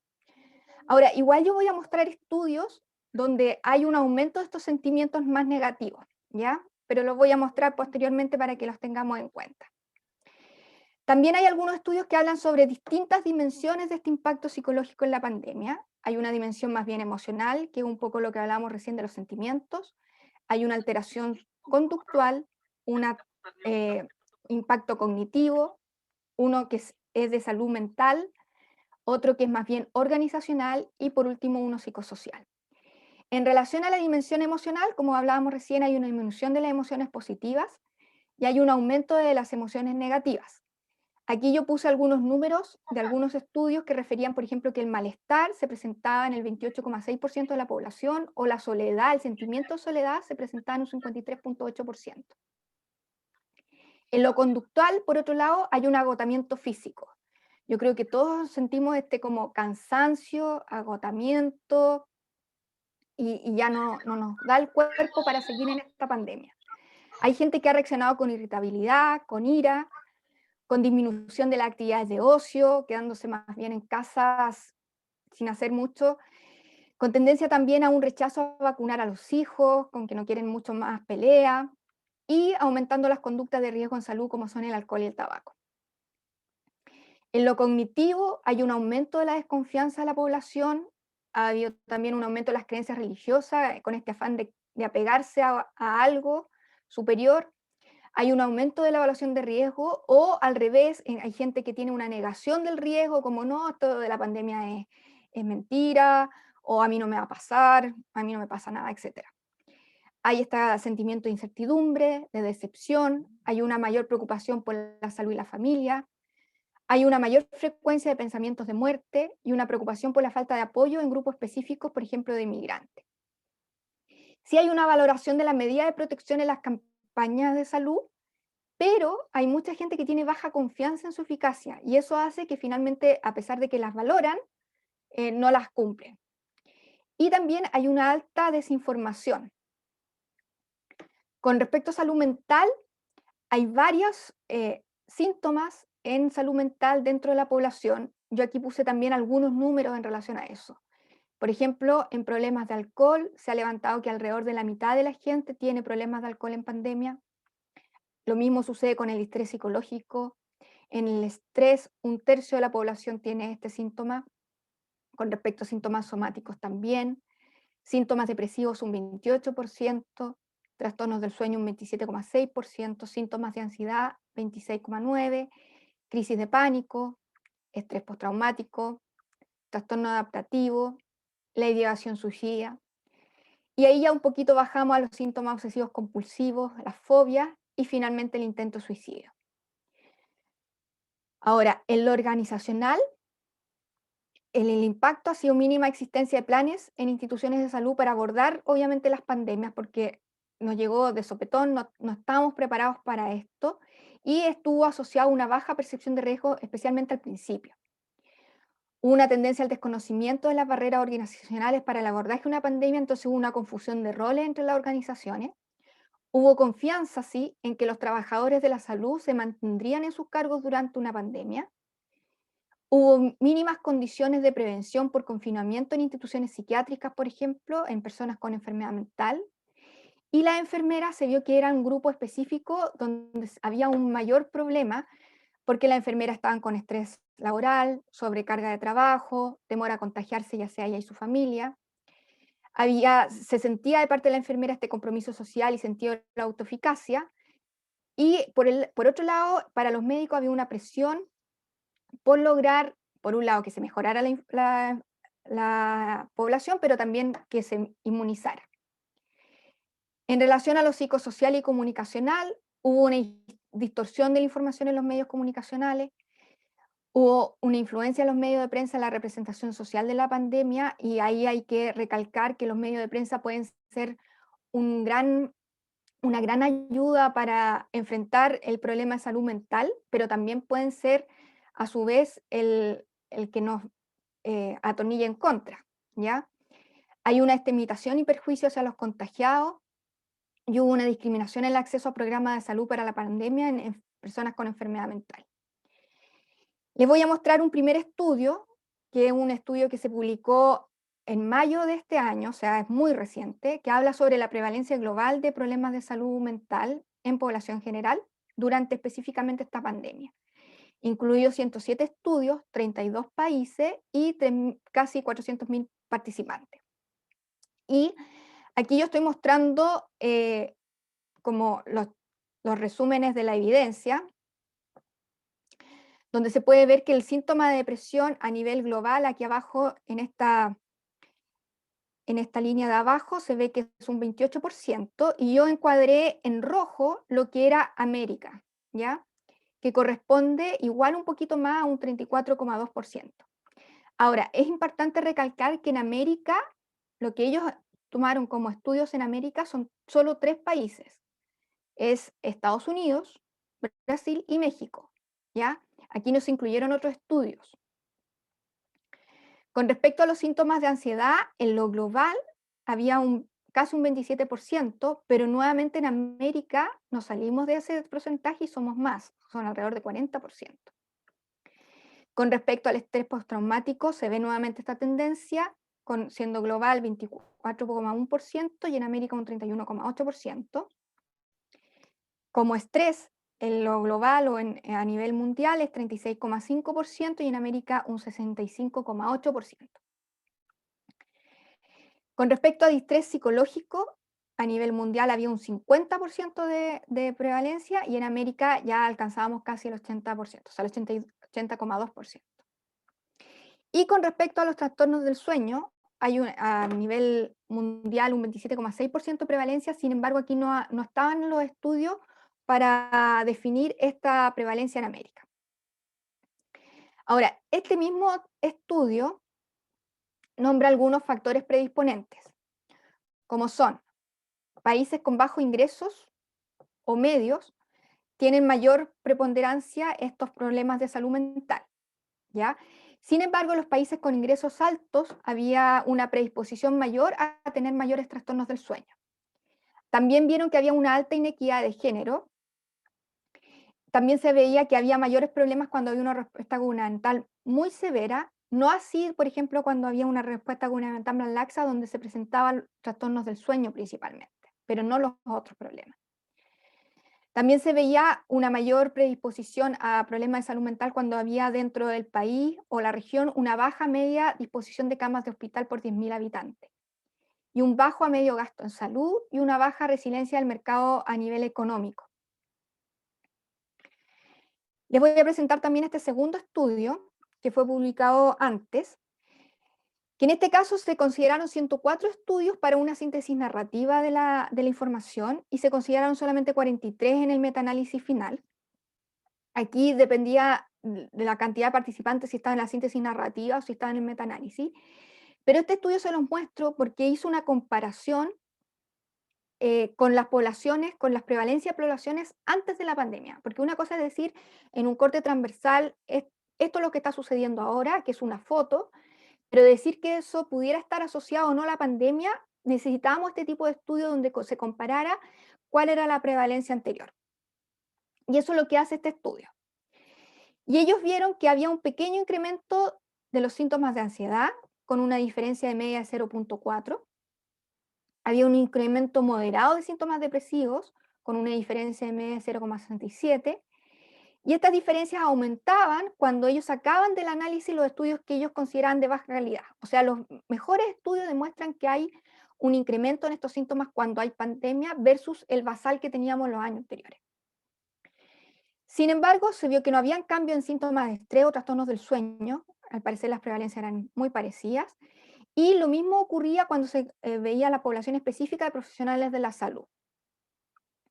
Para mostrarle un poco los charts de resumen de estos estudios, ustedes pueden ver aquí a mano izquierda todos los estudios que consideraron. Hay en las primeras columnas lo que es los estudios de COVID y en la mano derecha lo que son los estudios pre-COVID y con estas cajitas verdes la diferencia de media de cada uno de los estudios y al final la medida de resumen. Y ustedes pueden ver que sí hay un aumento de los síntomas de ansiedad en población en general cuando uno compara la situación prepandémica versus la pandémica. Lo mismo sucede con los síntomas de depresión en población general. Y ellos también empezaron a ver cuáles eran los factores de riesgo, y aquí hacen más bien una cosa más bien narrativa, no hay un resumen como un metaanálisis como lo que mostré recién en estos gráficos, y ellos refieren con factores de riesgo, trastorno mental o síntomas de salud mental previo, preocupación por familiares o por sí mismo, el ser mujer, que era lo que había considerado el estudio anterior como de género, la enfermedad crónica previa, ser un estudiante, tener preocupaciones sobre el coronavirus, tener síntomas físicos, que haya una percepción de salud reducida, que sea una persona sin redes de apoyo, que haya o sienta que hay mucha severidad en la pandemia en lo local, ya sea en su comunidad o en su país, que tenga historia de situaciones estresantes y que se sienta más finalmente vulnerable para el coronavirus, ¿ya?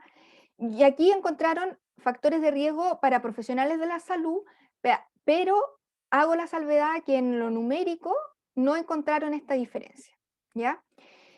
Y también cuando entraba en cuarentena propia o una persona cercana, esto también era un factor de riesgo para tener este trastorno de salud mental.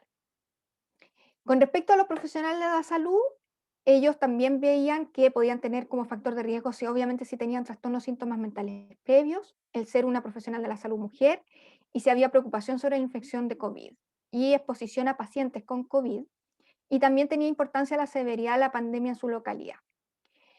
Con respecto a los pacientes de COVID, obviamente el tener sospecha o caso COVID ya hacía tener mayor riesgo de problemas de salud mental.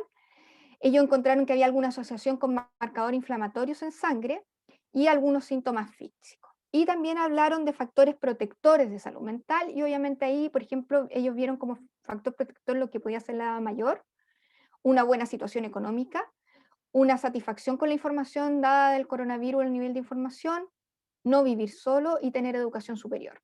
Y tener un buen soporte social, ser hombre.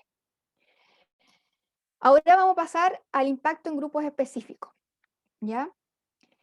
Se ha hablado que hay algunos grados de vulnerabilidad psicológica en relación a algunos grupos en específico y se ven que hay más pacientes o más problemas de trastorno de salud mental, por ejemplo, en pacientes hospitalizados por coronavirus y en profesionales de la salud como primer grado de vulnerabilidad.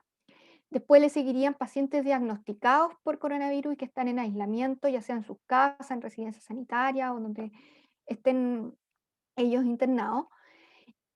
El tercer grado sería la red social de los anteriores, las familias, por ejemplo. Y por último, la población en general que está afectado por las medidas de prevención y control pandémico a nivel poblacional. Con respecto a los pacientes diagnosticados o que tengan sospecha de coronavirus o contacto, obviamente existe un miedo de haber contraído la enfermedad. Y eso se relaciona mucho al miedo a la muerte. O sea, yo estoy enfermo o puedo estar enfermo y esto podría significar que en un futuro yo me pueda morir. Pero también hay un sufrimiento o un temor a la discriminación y al aislamiento, ¿ya? Porque la sociedad lo que hace es responsabilizar a esta persona de su propio contagio, o sea, por qué se contagió, y por otro lado, responsabiliza a esta persona contagiada de que haya contagiado a otras personas alrededor.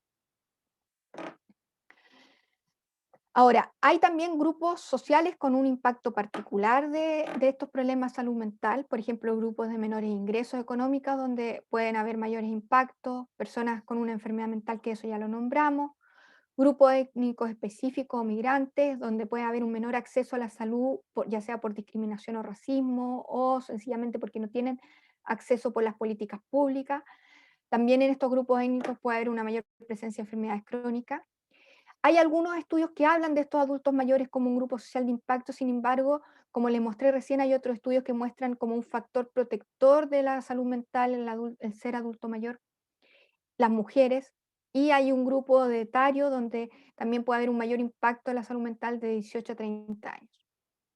Con respecto a las personas con enfermedad mental, hay un estado basal donde obviamente puede provocarse un mayor descalabro de la salud mental, porque puede haber un deterioro cognitivo, hay algunos trastornos psicológicos o de salud mental que traen poca conciencia del riesgo, hay personas que ya están confinadas en salas psiquiátricas y también hay unas mayores barreras de acceso a la salud por contagio y a tratamiento psicológico.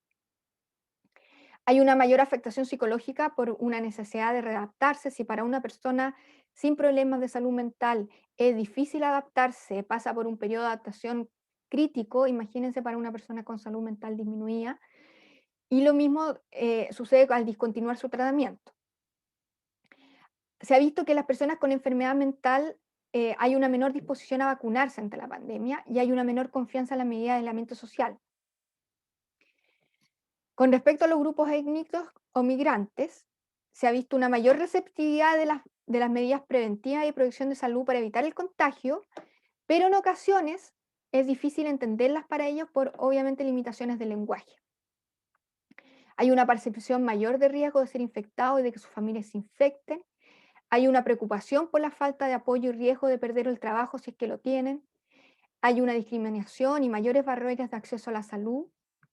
Y hay una exclusión social, como un rechazo al inmigrante, manifestada por un lado porque obviamente no lo dejan entrar a otro país, y si es que lo dejan entrar, hay un perfil inmigrante que incluye, entre otras condiciones, el estar saludable, y hay, por otro lado, un deseo de disminuir el número de inmigrantes en un país. Con respecto a los grupos de menores ingresos económicos, las poblaciones de menores ingresos y de menor educación son menos propensos a apoyar las medidas de racionamiento de las vacunas priorizadas por la población. Hay medidas de cuarentena vividas con mayor dificultad, obviamente por faltas de recursos y exigencias económicas laborales, que impiden que una persona se pueda aislar completamente. Por ejemplo, alguien que es un feriante o que vende verdura o fruta en un stand, obviamente si él no sale a trabajar no va a conseguir su sustento, y en la medida que esté la habilidad económica, va a ser más difícil que haga su cuarentena. Hay una menor identificación de redes de apoyo familiares y sociales, y hay una mayor adherencia a creencias religiosas para obtener soporte emocional. Con respecto a las mujeres, dicen que sufren más y con un impacto psicológico mayor que los hombres. Hay una mayor probabilidad de estrés postraumático. Hay una violencia de género basal que está previo a la pandemia, y que con la pandemia y las cuarentenas se vio un aumento, por lo menos en mi país se vio un aumento, por ejemplo, en las llamadas por problemas de violencia a la mujer. La cuarentena también significó un mayor trabajo doméstico, cuando estaban con el rol de dueñas de casa. Hay una disminución del contacto con redes sociales, amigos, familiares, etc. Otro grupo importante que vamos a hablar ahora es de niños y adolescentes. Hay algunos aspectos a considerar en relación a esta población, ya que la respuesta de esta pandemia depende obviamente de la exposición previa a emergencia o a situaciones estresantes del niño y de la familia, a la salud mental y física de este niño, las circunstancias socioeconómicas de la familia y su bagaje o su entorno cultural. ¿Y esto por qué es importante y por qué lo puse en estos grupos, a pesar de que la literatura no lo muestra como más vulnerables, sino porque su impacto no lo sabemos todavía? Como son mentes o cerebro en desarrollo, estos niños y adolescentes que tienen una salud mental afectada por la pandemia, no sabemos qué consecuencias va a tener en su futuro de salud mental. Así que es algo que tenemos que tener en cuenta para estudios a futuro. Ahora, imagínense para niños con problemas de salud mental lo que fue el cierre de colegio, ya que implicó no tener acceso a recursos que habitualmente tenía. Yo aquí les voy a mostrar un estudio de salud mental en niños en relación a esta pandemia que consideró 18 estudios. Y las consecuencias que mostró eran estrés, preocupación, impotencia, problemas sociales y conductas de riesgo, especialmente en adolescentes. Todo lo que es abuso de sustancias, suicidio, problemas relacionales, problemas académicos y ausentismo, ya sea del colegio o del trabajo si es que están trabajando. Algunos factores que podían influir en estos aspectos era la edad, ya que los adolescentes eran más afectados que los niños. El género nuevamente se ve como un factor influyente, ya que las mujeres se veía más problemas de salud mental. El conocimiento que tenían sobre el coronavirus, mientras mayor conocimiento, menos problemas de salud mental. El grado de preocupación sobre la infección epidemiológica. El vivir en zonas de alto contagio tienen mayor probabilidad de tener salud mental disminuida.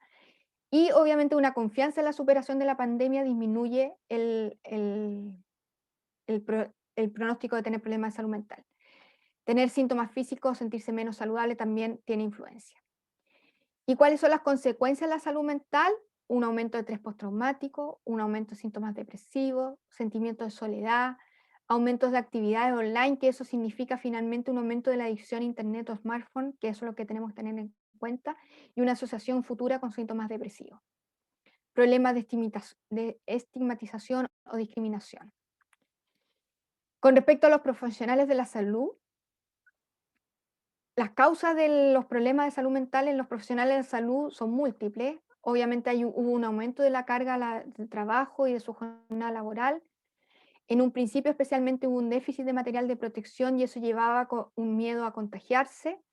En algunos estudios refieren este miedo a contagiarse en alrededor de un tercio de los profesionales de la salud. Pero el mayor miedo era contagiar a sus familiares y sus amigos, llegando hasta un casi 80%. También hay algunos profesionales de salud que sufrieron aislamiento y discriminación social. En algunos compañeros de trabajo mío, por ejemplo, referían que al vivir en un edificio tenían problemas para subir en el ascensor por ser profesionales de la salud, porque el resto tenía miedo de contagiarse. Ver que pacientes se encuentran solos y que algunos mueren, eso también causa mucho estrés en los profesionales de la salud. ¿Y eso qué trae como consecuencia? Obviamente un agotamiento físico y mental, miedos, trastornos emocionales, problemas del sueño en casi un tercio de nuestros profesionales de la salud, ansiedad, depresión y algunas conductas insanas, también estrés postraumático.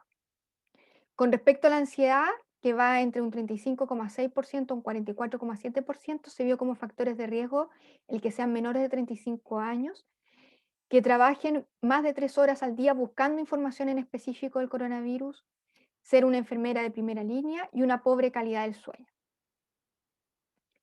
Ahora, con respecto a intervenciones, hay algunas intervenciones relacionadas con directrices generales gubernamentales para intervenciones durante crisis.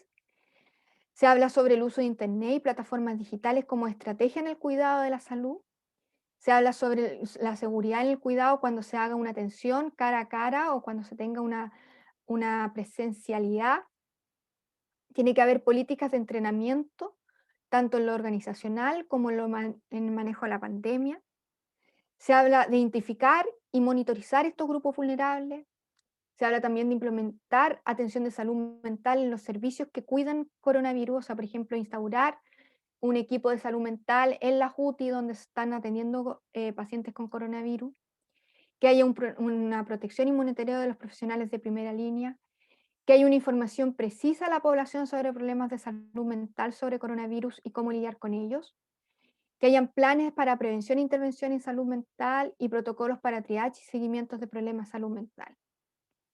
También apoyar psicológicamente a la población, y ese apoyo psicológico, algunos sugieren hacerlo online 24/7, pero aquí yo pongo la pregunta de inequidad, porque finalmente no toda nuestra población tiene acceso a formato online. Entonces, claro, ampliamos la cobertura por un lado, pero también hay un sector donde tenemos que preocuparnos de hacer atenciones presenciales aún, porque ellos no tienen la posibilidad de adquirir este apoyo psicológico online. Hacer intervención en crisis, mantener los apoyos psicológicos y psicoterapia en formato online. A nosotros como país nos pasó que al principio de la pandemia, todos los equipos de salud, incluyendo los de salud mental, se volcaron a realizar alguna función en relación al coronavirus. Y eso detuvo por un tiempo indeterminado lo que fueron los apoyos psicológicos y psicoterapia, ya sea en formato online o presencial. Y eso obviamente llevó en desmedro de la salud mental de nuestra población. Que haya una atención psicológica para el personal de la salud, que haya orientaciones para la superación del duelo, que es algo que sucede a diario en la UTI, y un asesoramiento psicológico organizacional a organizaciones encargadas de la pandemia. Ahora, hay algunas consideraciones psicosociales para el abordaje de la pandemia, como por ejemplo informar a la población, apoyar psicológicamente a la población, educarla, incluso considerando estos grupos específicos, capacitar al personal de salud y de salud mental y organizar los apoyos. Evaluar siempre la salud mental de la población. Y con respecto a informar a la población, la información debe ser precisa y clara, que algo que se nos olvida. A veces nos confundimos con tecnicismo, con cosas políticas, y aquí lo importante es que la información sea precisa y clara en relación a la evolución de la pandemia, los avances de su manejo, los apoyos entregados tanto en recursos, ya sea sociales o de salud, y cómo acceder a ello, y evitar todo lo que sean fake news o noticias falsas. Por WhatsApp, por redes sociales, fueron el incendio, por así decirlo, de las fake news, diciendo sobre cómo prevenir o curar el coronavirus durante un tiempo, y eso hay que evitarlo a toda costa. Hay que planificar campañas, audio y panfletos en lenguaje sencillo, y tener cuidado con los lenguajes pensando en esta población inmigrante o étnica, donde tenemos que cambiar los lenguajes para que les llegue la información también a ellos, porque ellos también son discriminados o separados por esta barrera del lenguaje. Les quiero mostrar un video. Voy a ver una cosita técnica, a ver si puedo compartir el video aquí. Sí. Ya. De nuevo me pasó lo mismo. Denme un segundo.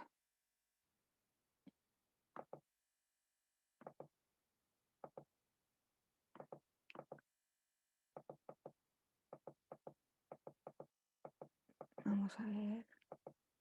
Aquí estamos.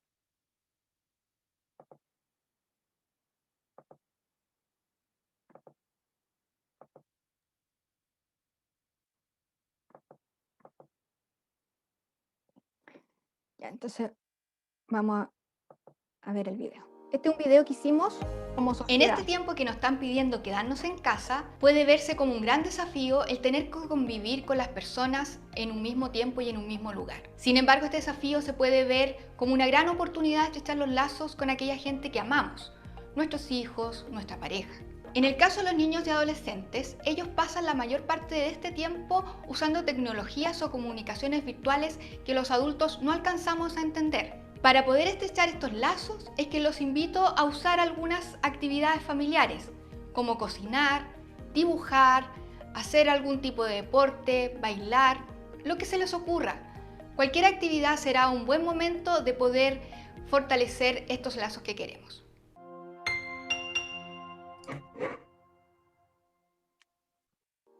Va. Entonces, como ustedes vieron, este es un video que hicimos como sociedad, pero toda la sociedad científica se unieron para realizar prevención en salud mental, ¿ya?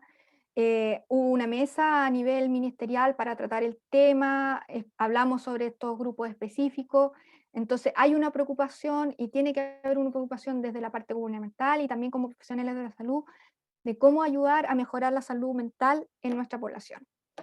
Ahora, con respecto a intervenciones al personal de la salud, hay que capacitar en relación con la pandemia. Al principio, los profesionales de la salud teníamos el gran temor de que no íbamos a saber cómo, cómo lidiar con esta pandemia. Entonces, capacitarlos fue lo primero que se tuvo que hacer.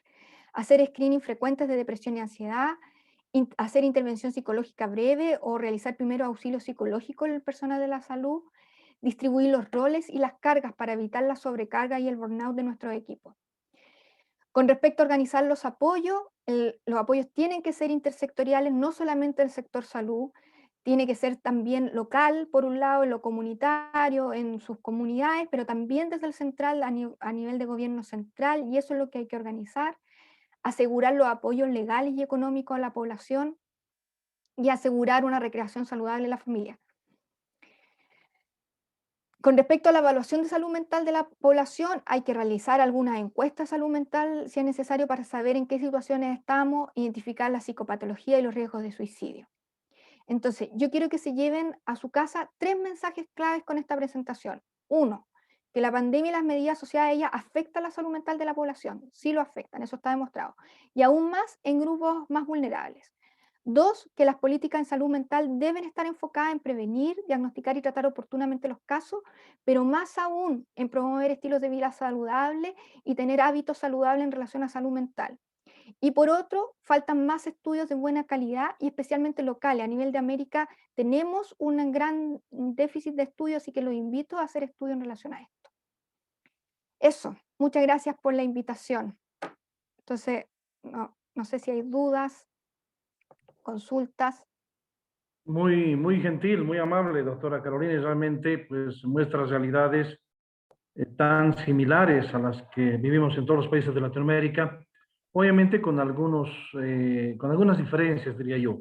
Una que me ha llamado la atención de manera muy personal es obviamente el hecho de que las mujeres sean más vulnerables a una lesión en su salud mental, ¿verdad? Y pues usted también ha mencionado la violencia.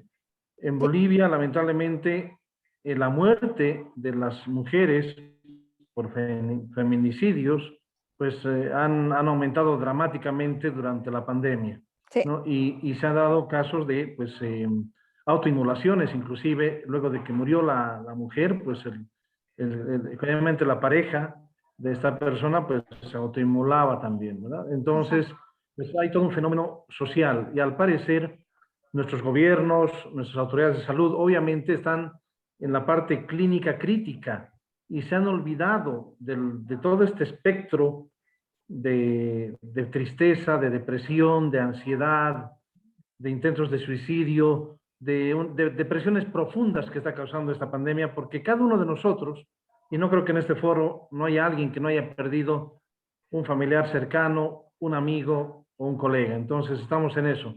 Bien, vamos a abrir el foro para ver, pueden hacer las preguntas mediante la vía del chat, ¿verdad? O también levantar la mano si desean participar en consultas que hagamos a la doctora Carolina González Reyes, quien ha participado con esta exposición tan interesante y tan importante. Así que vamos, estamos atentos. Entiendo que también Fran está atento a comentarnos si hay manitos levantadas. Bueno, tenemos una felicitación y un saludo de la doctora Fátima Guayo, que dice: estimado Rolando y a toda la directiva de la SOCOMEFA, felicidades por el excelente simposio con ponencias de lujo. Saludos desde La Paz, también dirigidos a usted, querida doctora. Nada, muchas gracias. Pues, estamos atentos, por favor, participen del chat y, entre tanto, pues hay muchos elementos que comentar. También usted ha hablado de los migrantes. Y hemos tenido una población boliviana en Chile, precisamente, que en la primera ola fue despojada de sus actividades laborales y tuvo que ir hacia la frontera para ingresar a Bolivia y tampoco se les dejó ingresar. Entonces fue una población que pasó varias semanas, si no me equivoco, una situación realmente muy, muy grave. Bien, vamos a ceder la palabra a la doctora Flavia Roxana Ávila. Gracias, Flavi. Pues estamos atentos a la consulta que desees realizar.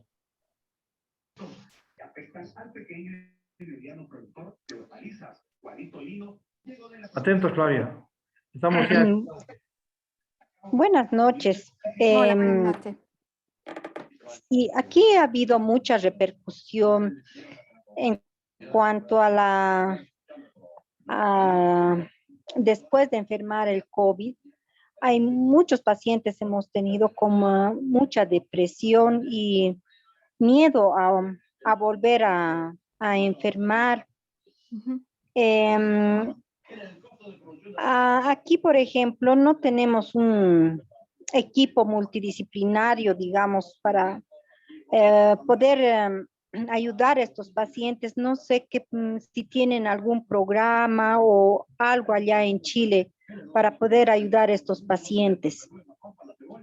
Sí, o sea, en específico a la gente de coronavirus, por ahora no se ha implementado nada en específico en esa población, aún sabiendo lo que hablábamos recién en la presentación de que esta es una población que obviamente se ve más afectada en su salud mental, porque finalmente lo que ocurrió en él fue una crisis vital importante, que cambió su vida totalmente. ¿Ya? Aún así existe un programa de salud mental a nivel nacional, que es lo que se ha tratado de reforzar desde que apareció la pandemia, donde existe un psicólogo, psiquiatra, médicos familiares, médicos generales, que lo que hacen es pesquisar estos casos, obviamente en las consultas, tratarlos en una primera línea, nosotros como médicos familiares y médicos generales, y si los tratamientos no están resultando, los derivamos a un nivel secundario, que es psiquiatría, psicología, etc. ¿Ya? Así que nosotros tenemos como montado esa respuesta. Ahora, esa respuesta, como les decía, cuando recién empezó la pandemia, se cerraron todas las puertas. Fue un desastre para nosotros en ese sentido. Y cuando las abrimos, nuevamente tuvimos que buscar otros formatos de atención, porque lo presencial, por un lado, había temor de la población enferma en salud mental para asistir a los centros a sus atenciones psicológicas habituales, y por lo tanto tuvimos que ir a buscarlos, ya sea online, visita en casa, empezar a crear algunas otras estrategias. En Chile se creó, por ejemplo, una plataforma a través de una página web donde cualquier persona que sintiera cualquier síntoma de salud mental podía llamar. Entonces había una intervención en crisis dada por una psicóloga a nivel telefónico. Y si la psicóloga encontraba que había algo más que tratar, la derivaba a su centro de salud que correspondía a su territorio. Entonces después se empezaron a crear este tipo de respuestas, pero yo creo que todos sufrimos como el shock de la pandemia, de parar todo lo que había y dedicarnos solo a COVID, y después tuvimos que retomar todas estas otras cosas, y por eso también decimos que va a ser una segunda pandemia, porque los efectos que va a tener la pandemia es como una guerra. Entonces van a haber efectos en la psicología a futuro, en las generaciones nuevas, en los niños y adolescentes. De hecho, se habla de la generación pandemial, porque no se sabe cómo lo va a afectar al futuro. Entonces, por eso es tan importante resguardar a esa población, a ver qué es lo que va a pasar con ellos. No sé si respondí su pregunta, Flaya. Sí, gracias. Ya.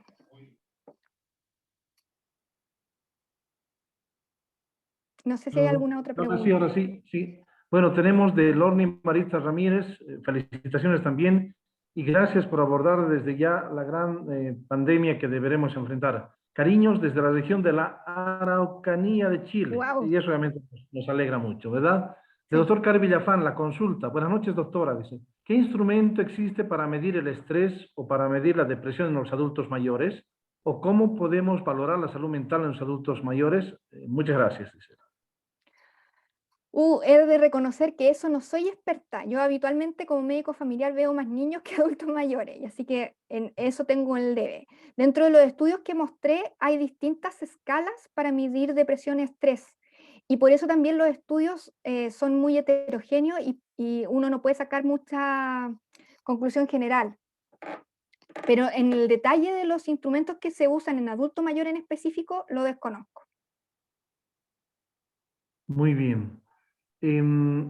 Nos preguntan si los adolescentes, bueno, ya lo dijo usted, pero seguramente podemos abundar algo más de parte de la licenciada Telma Herrera, la licenciada en psicología, dice, los adolescentes y jóvenes han sido afectados de mayor manera por la pandemia. O sea, como veíamos dentro de los niños, el grupo de adolescentes es el que más se afectó. Se afectó por esta cosa de lo online, de pasar todo lo online, de un acceso mayor a las cosas virtuales, lo que llevó a cosas más bien como insanas, por así decirlo, en el sentido de que aumentó el consumo de sustancias, hubo mayor ausentismo del colegio, se agravaron las conductas de riesgo en los adolescentes. Eso sí se ha visto a nivel de la salud mental de los adolescentes. Y dentro de la población infantil, los adolescentes son los más afectados. También nos consulta, estimada doctora, ¿cómo podríamos evitar los brotes psicóticos? No lo tengo claro. Ahí sí que no sabría decirle. Yo creo que igual hay que promover la salud mental, independiente si es un brote psicótico, un trastorno depresivo, un trastorno ansioso, con las cosas que hablamos. Ahora, los trastornos psicóticos obviamente tienen otras cosas que nosotros no podemos dimensionar, en el sentido de carga genética, situaciones familiares específicas. Entonces hay cosas que son difíciles de prevenir un trastorno psicótico.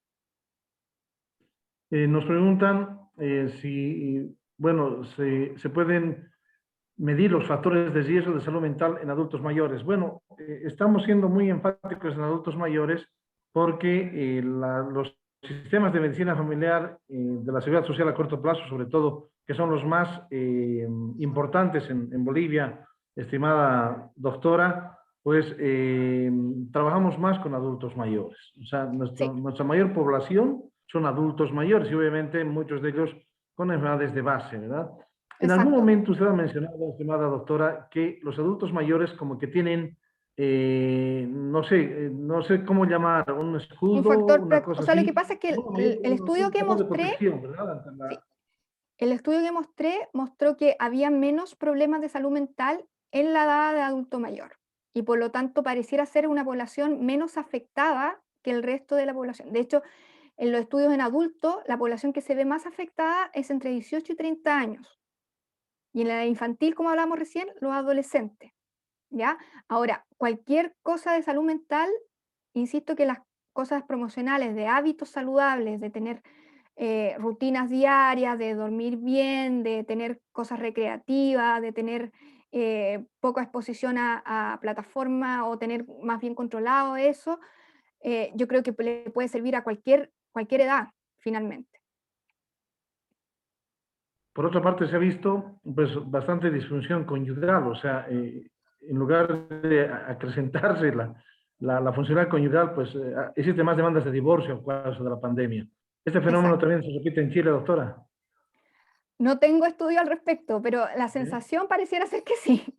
No tengo Ah, estudios que lo demuestren, si no, no muy hay bien. estudio al respecto. Bien, quiero agradecer infinitamente la circunstancia. Eh, Obviamente nos llegó un mensaje más que obviamente ratifica lo que decíamos. Sí, Dice, la violencia intrafamiliar ha aumentado en la pandemia y no solamente la conyugal, sino de exacto. padres a hijos, etcétera, ¿no? O sea que pues Sí. ese es un fenómeno también muy importante en el cual tenemos que trabajar de manera longitudinal. Me quedaba Exactamente. una duda y su percepción, doctora, porque obviamente al brindar los médicos de familia atención continua, longitudinal, y al haber estado también alejados de nuestros pacientes durante un primer momento, porque esa fue la respuesta, ¿verdad? O sea, nos alejamos, cerramos la consulta prácticamente, pues muchos pacientes dijeron que esa relación había sido muy importante en el que tengan mayor esperanza. ¿Qué opina usted al respecto? O sea, no entiendo muy bien la pregunta. ¿Usted se refiere a la relación del médico familiar con sus pacientes? Exacto, la relación médico-paciente, pues muchos pacientes expresan, por decir, la alegría después de muchos meses de reencontrarse con su médico de familia, de contarle sus dolencias y sus problemas, obviamente de hacer un mejor seguimiento de enfermedades de base. Aquí la Obviamente. diabetes, la hipertensión, el sobrepeso, etcétera, son muy prevalentes, ¿verdad? Entonces, muchos dicen, inclusive, ¿sabe? Me encuentro con el médico familiar y me curo automáticamente, o sea, me Sí, siento mejor. ¿Qué opina exactamente. usted de ese fenómeno? O sea, lo que pasa es que nosotros como médicos familiares eh, tenemos la virtud de tener esta relación, como usted bien dice, longitudinal y continua con las personas y con la familia, y eso hace que sea muy cercana la relación. Entonces, obviamente nos echan de menos, por así decirlo, cuando desaparecemos. Ahora, en nuestra labor también cuidar esa relación y mantener el contacto a pesar del distanciamiento, o sea, hacer un seguimiento telefónico, hacer un seguimiento por plataforma. Yo creo que la pandemia nos obligó a transformar nuestra relación desde un formato presencial obligatorio a otros formatos que nos tenemos que abrir a que pueden ser una alternativa en estas situaciones y en otras, porque finalmente nos podemos comunicar con nuestros pacientes a través de mail, de WhatsApp, de un Zoom, o sea, hay otras maneras de seguir manteniendo la relación. Así que yo creo que hay que aprovechar eso también. Muy bien, doctora. Gracias, gracias, muchas gracias.